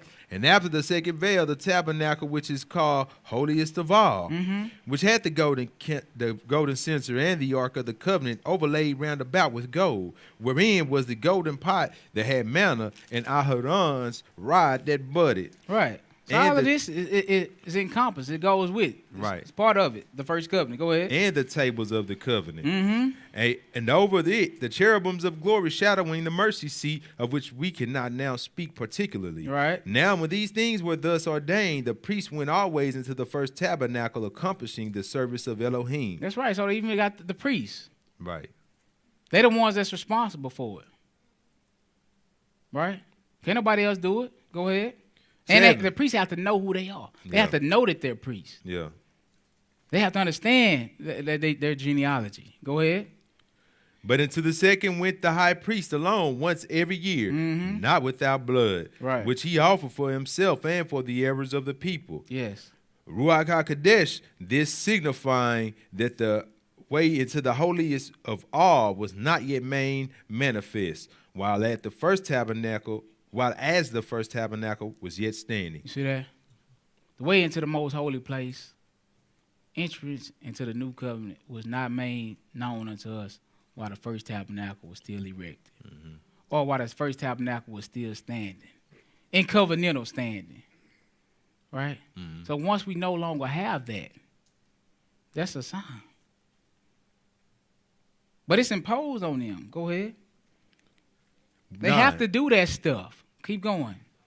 which was a figure for the time then present, in which we will offer both gifts and sacrifices that cannot make him that did the service perfect. That's right. He said the time present when he wrote this. Right. It still was going on. But it still can't make them perfect. As pertaining to the It's conscience, pertaining to the conscience. Dirty mind. Go ahead. which stood only in meats and drinks and divers washings and cardinal ordinances imposed on them until the time of Reformation. You see that? They have to do that. Until the time of what? Reformation. That means when the Most High make it better. He reform it. Go ahead. But Hamashiach being come and high priest of good things to come, by a greater and more perfect tabernacle, not made with hands. And that's the key. He taking you from the first covenant to the second one. Right. The first priesthood to the second priesthood. So he got a temple under the second. We said not made with hands. What that mean? Spiritual temple. That's your body. So what do you need the Levitical priesthood for? You don't. So how you going back to that? It's backwards. This is a new and a better covenant. He said it only stood in divers carnal washings and ordinances imposed on them until the time of Reformation, Christ being the high priest now, not the Levites. Right? Right. Of a better and more perfect tabernacle. Not made with hands. That is to say, not of this building. The one that's still standing when he wrote it, not of this building. Right, go ahead. Neither by the blood of goats and calves, but by his own blood he entered in once into the Kodesh place, having obtained eternal redemption for us. Yes. For if the blood of bulls and goats and the ashes of a heifer sprinkling the unclean sanctify to the purifying of the flesh, how much more shall the blood of Hamashiach, who through the eternal Ruach offered himself without spot to Elohim, purge your conscience from the dead works to serve the living Elohim. That's what it's about. Keep going. And for this cause, he is the mediator of the New Testament. So remember them scriptures was saying he going to be an ensign for the people, an ensign of the covenant. Yeah. This is what it's telling you. Now it's just telling you clearly. You said what? For this cause, And he for is this the what? cause, he is the mediator of the New Testament. That's right. He the mediator of the New Testament. We no longer need Moses. We don't need that Levitical priesthood. We got a temple not made with hands. That first covenant is decayed old and waxed away. We got something better. We got something better than that.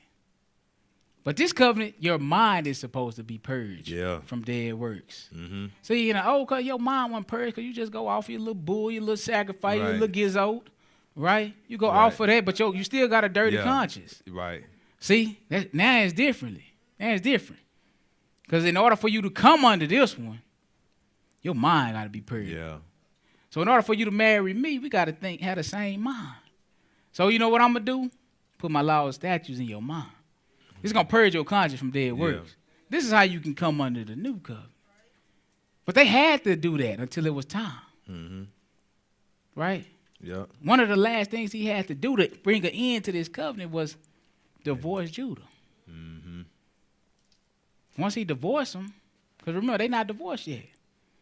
Once he divorced them, then we can bring that new one into existence. So when did he divorce them?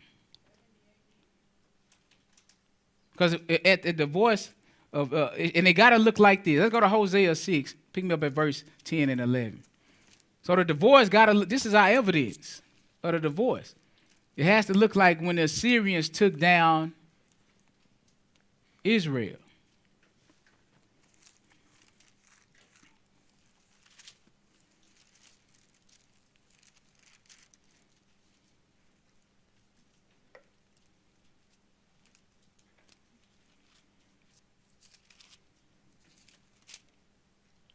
(10 and 11). Hosea 6, verse 10 and 11. Go ahead. I have seen an horrible thing in the house of Israel. What you see? There is the whoredom of Ephraim. Israel is defiled. You remember Judah did the same thing. Also, O Judah, What? he have said an harvest for thee. Now, is that a good thing? He said a harvest for you, Judah. When? Go ahead. When I return the captivity of my people. So listen, what that means is the harvest is going to take place after they return here. Their harvest is going to look like this harvest. The harvest is going to be, you know how the harvest look when you get the harvest blade and you start to cut and slice. Down. Right, that's how the harvest look. Nothing remain. So when is that going to happen? Because we could have said it happened here. Only thing was he let them come back. So he returned their captivity from the Babylonian captivity here. So when is this harvest going to be set? When I return the captivity of my people. Got to be after that. Yep. So we need to find a point where this happened to them. Got to go in the New Testament because they still up, right? It had to happen in the New Testament. They still around. And the funny thing is, you don't see Israel's name in the New Testament, do you? You don't see that name. You see the other lands. So let's go to Matthew 24.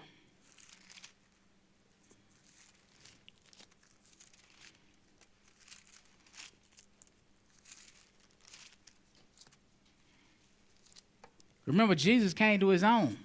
This the Jews, the southern tribe. But they rejected him. They played the harlot. Matthew 12, I tell you, they are evil and adulterous generation. Adulterous mean to play the harlot, doesn't it? Yep. How they going to escape then? Matthew 24, verse 1. Go ahead. And Yeshua went out and departed from the temple, and his disciples came to him for to show him the buildings of the temple. And Yeshua said unto them, See ye not all these things? Verily I say unto you, there shall not be left here one stone upon another that shall not be thrown down. Right. What is he telling them? This temple finna fall. It's coming down. Not one stone upon. You remember 586 when Nebuchadnezzar? Same thing. It's finna happen to you. This is that time. Yeah. I'm here, Hamashiach. I'm the sign of the new covenant. The prophecy said he is going to be the sign. So why do I have to put past this way on past me? Why do I have to put this way past in my day, which means in my generation? Yeah, in that day. I don't. I'm finna end this thing. Because you know why? It's time for me to make a new one. So I can go and marry them again. Ready to sign the papers? Go ahead. 3. And as he sat upon the Mount of Olives, and disciples came unto him privately, saying, Tell us, when shall all these things be? Because he told them, the only thing he told them about, listen to me, y'all. Only thing he told them about was the end of the temple and the end of the city. Yeah. That's it. The end of the whole world, he never mentioned that. So they like, well, tell us then when it's going to happen. Why? Because we stay here. We need to know. He never told him about the end of the world, the whole world. He never told him about that. Let's see what he said again.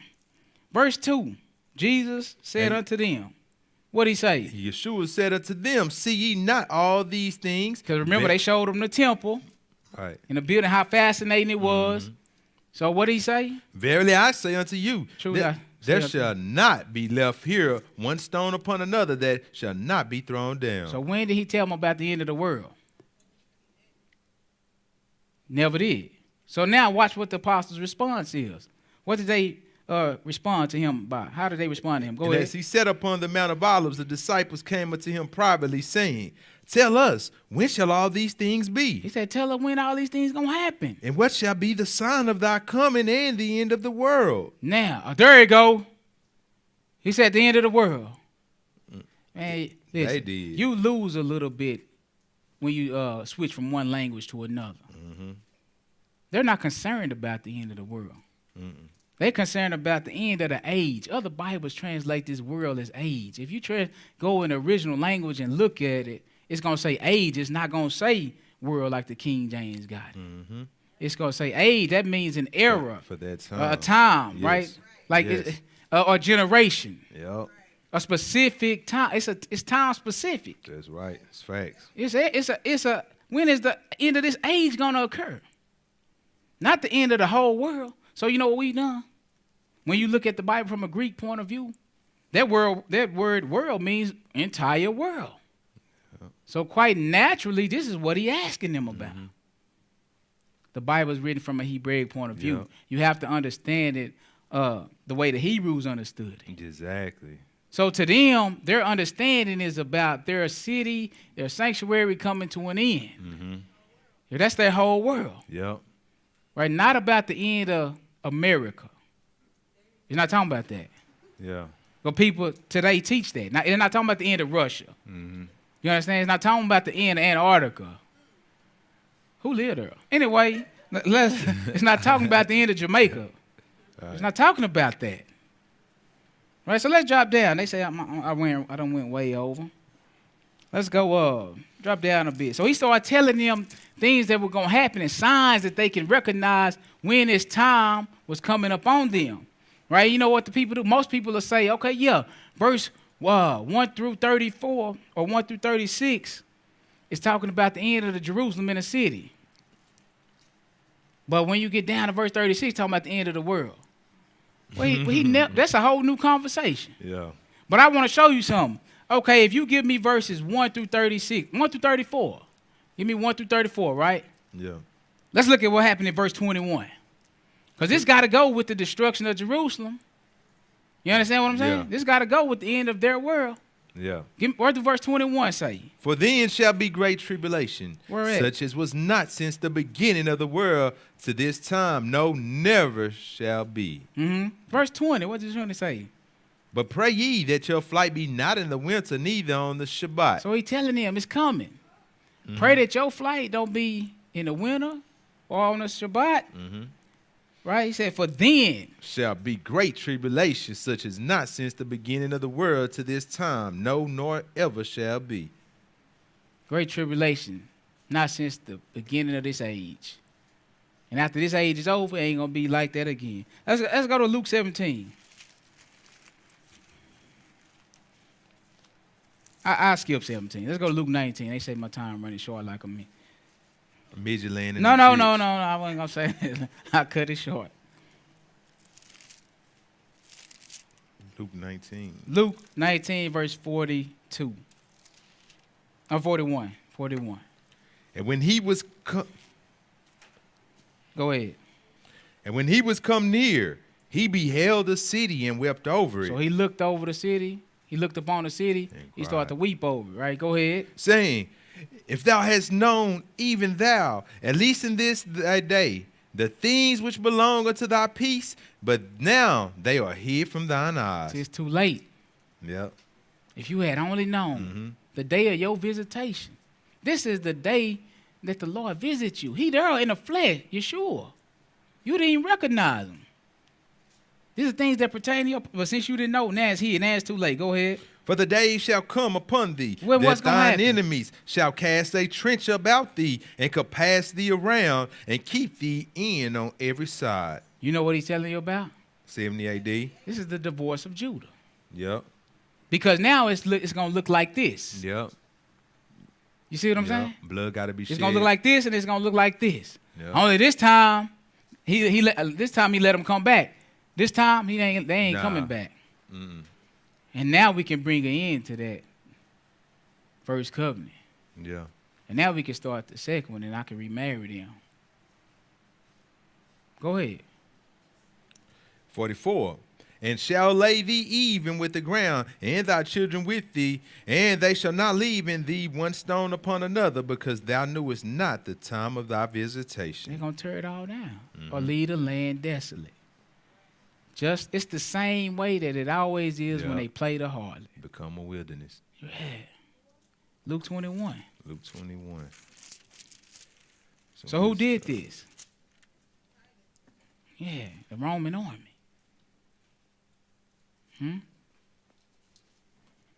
So it's consistent with how he acted in the past. It's consistent. So you got Assyria took him out once. You got Nebuchadnezzar, Babylon took him out. And you got this final taken out by the hand of the Romans. Now that when he take you out, we can bring that first one to an end. Now the new one can go into effect. And you know what's going to be a sign?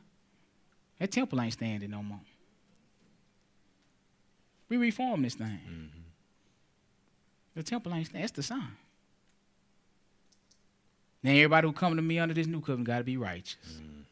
And have my spirit. That's it. That ain't like the covenant that he made Yeah. with the fathers when he brought them out of Egypt. When he gave them the land. He let them be born into it. Yeah. Nah. You got to be righteous now. So if you Israel, you got to be righteous. Yeah. If you a Jew, Romans 2 tell you, a real Jew is the one that's circumcised inwardly. It tell you the seed is accounted by the promise. That's Yeshua. Yeshua is the promise. Verse 20. 21 and 20. And when ye shall see Jerusalem compassed with armies, then know that the desolation thereof is nigh. So now we understand we reading about the divorce of Judah. It's the destruction of Jerusalem. Now this the time when he finally divorced them. All right? Just like he did Samaria. So now that they finally divorced, what do the law say? They couldn't go back under that old covenant. So you know what? You could see the need for a new covenant. New covenant mean what?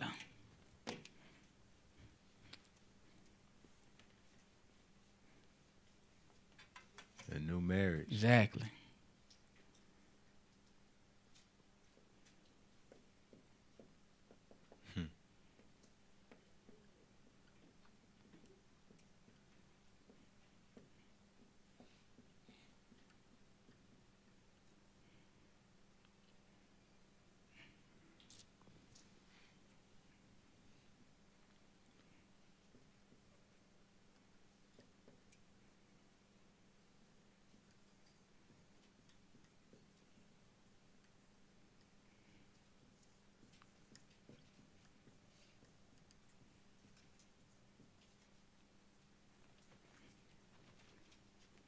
It mean new covenant, new marriage is that.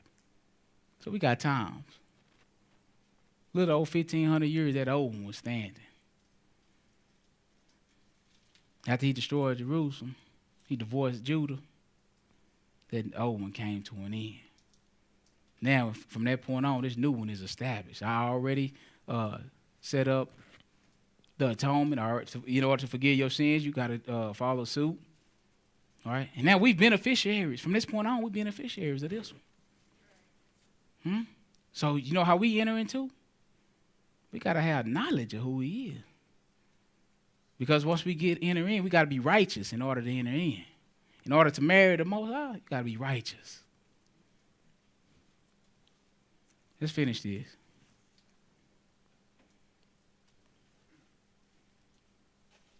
Because that's what the law said.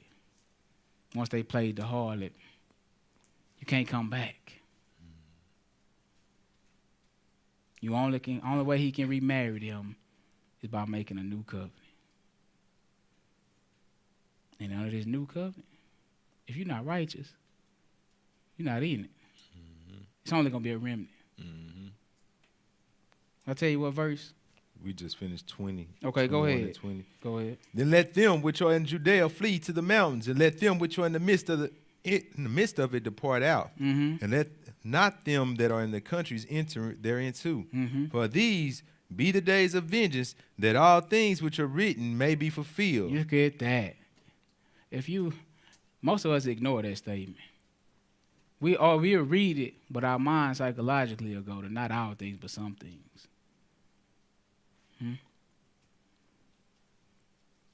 What did he say? These be the days of vengeance. He talking about when that army surround Jerusalem. These be the days of vengeance. That all things which are written may be fulfilled. What happened?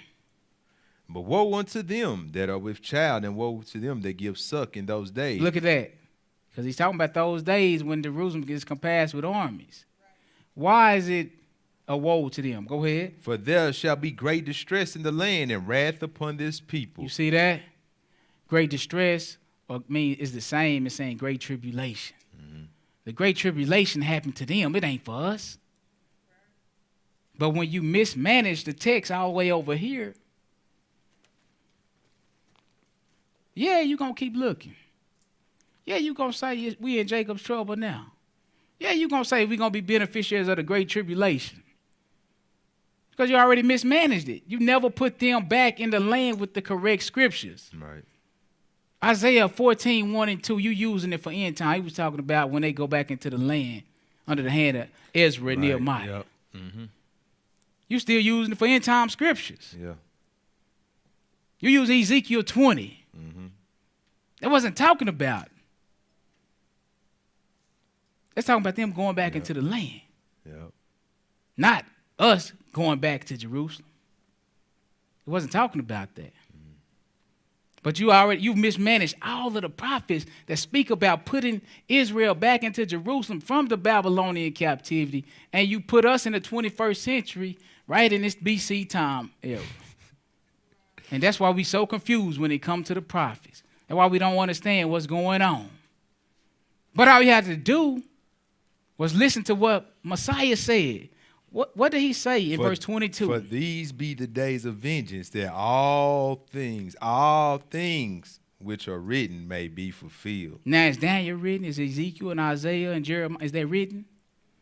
So why you don't believe in Mashiach? How you following somebody you don't believe? People ain't taught this thing, right? People got an agenda. What verse you at? I'm gonna leave it alone. We on 24 now. But once you finish 24, it's a wrap.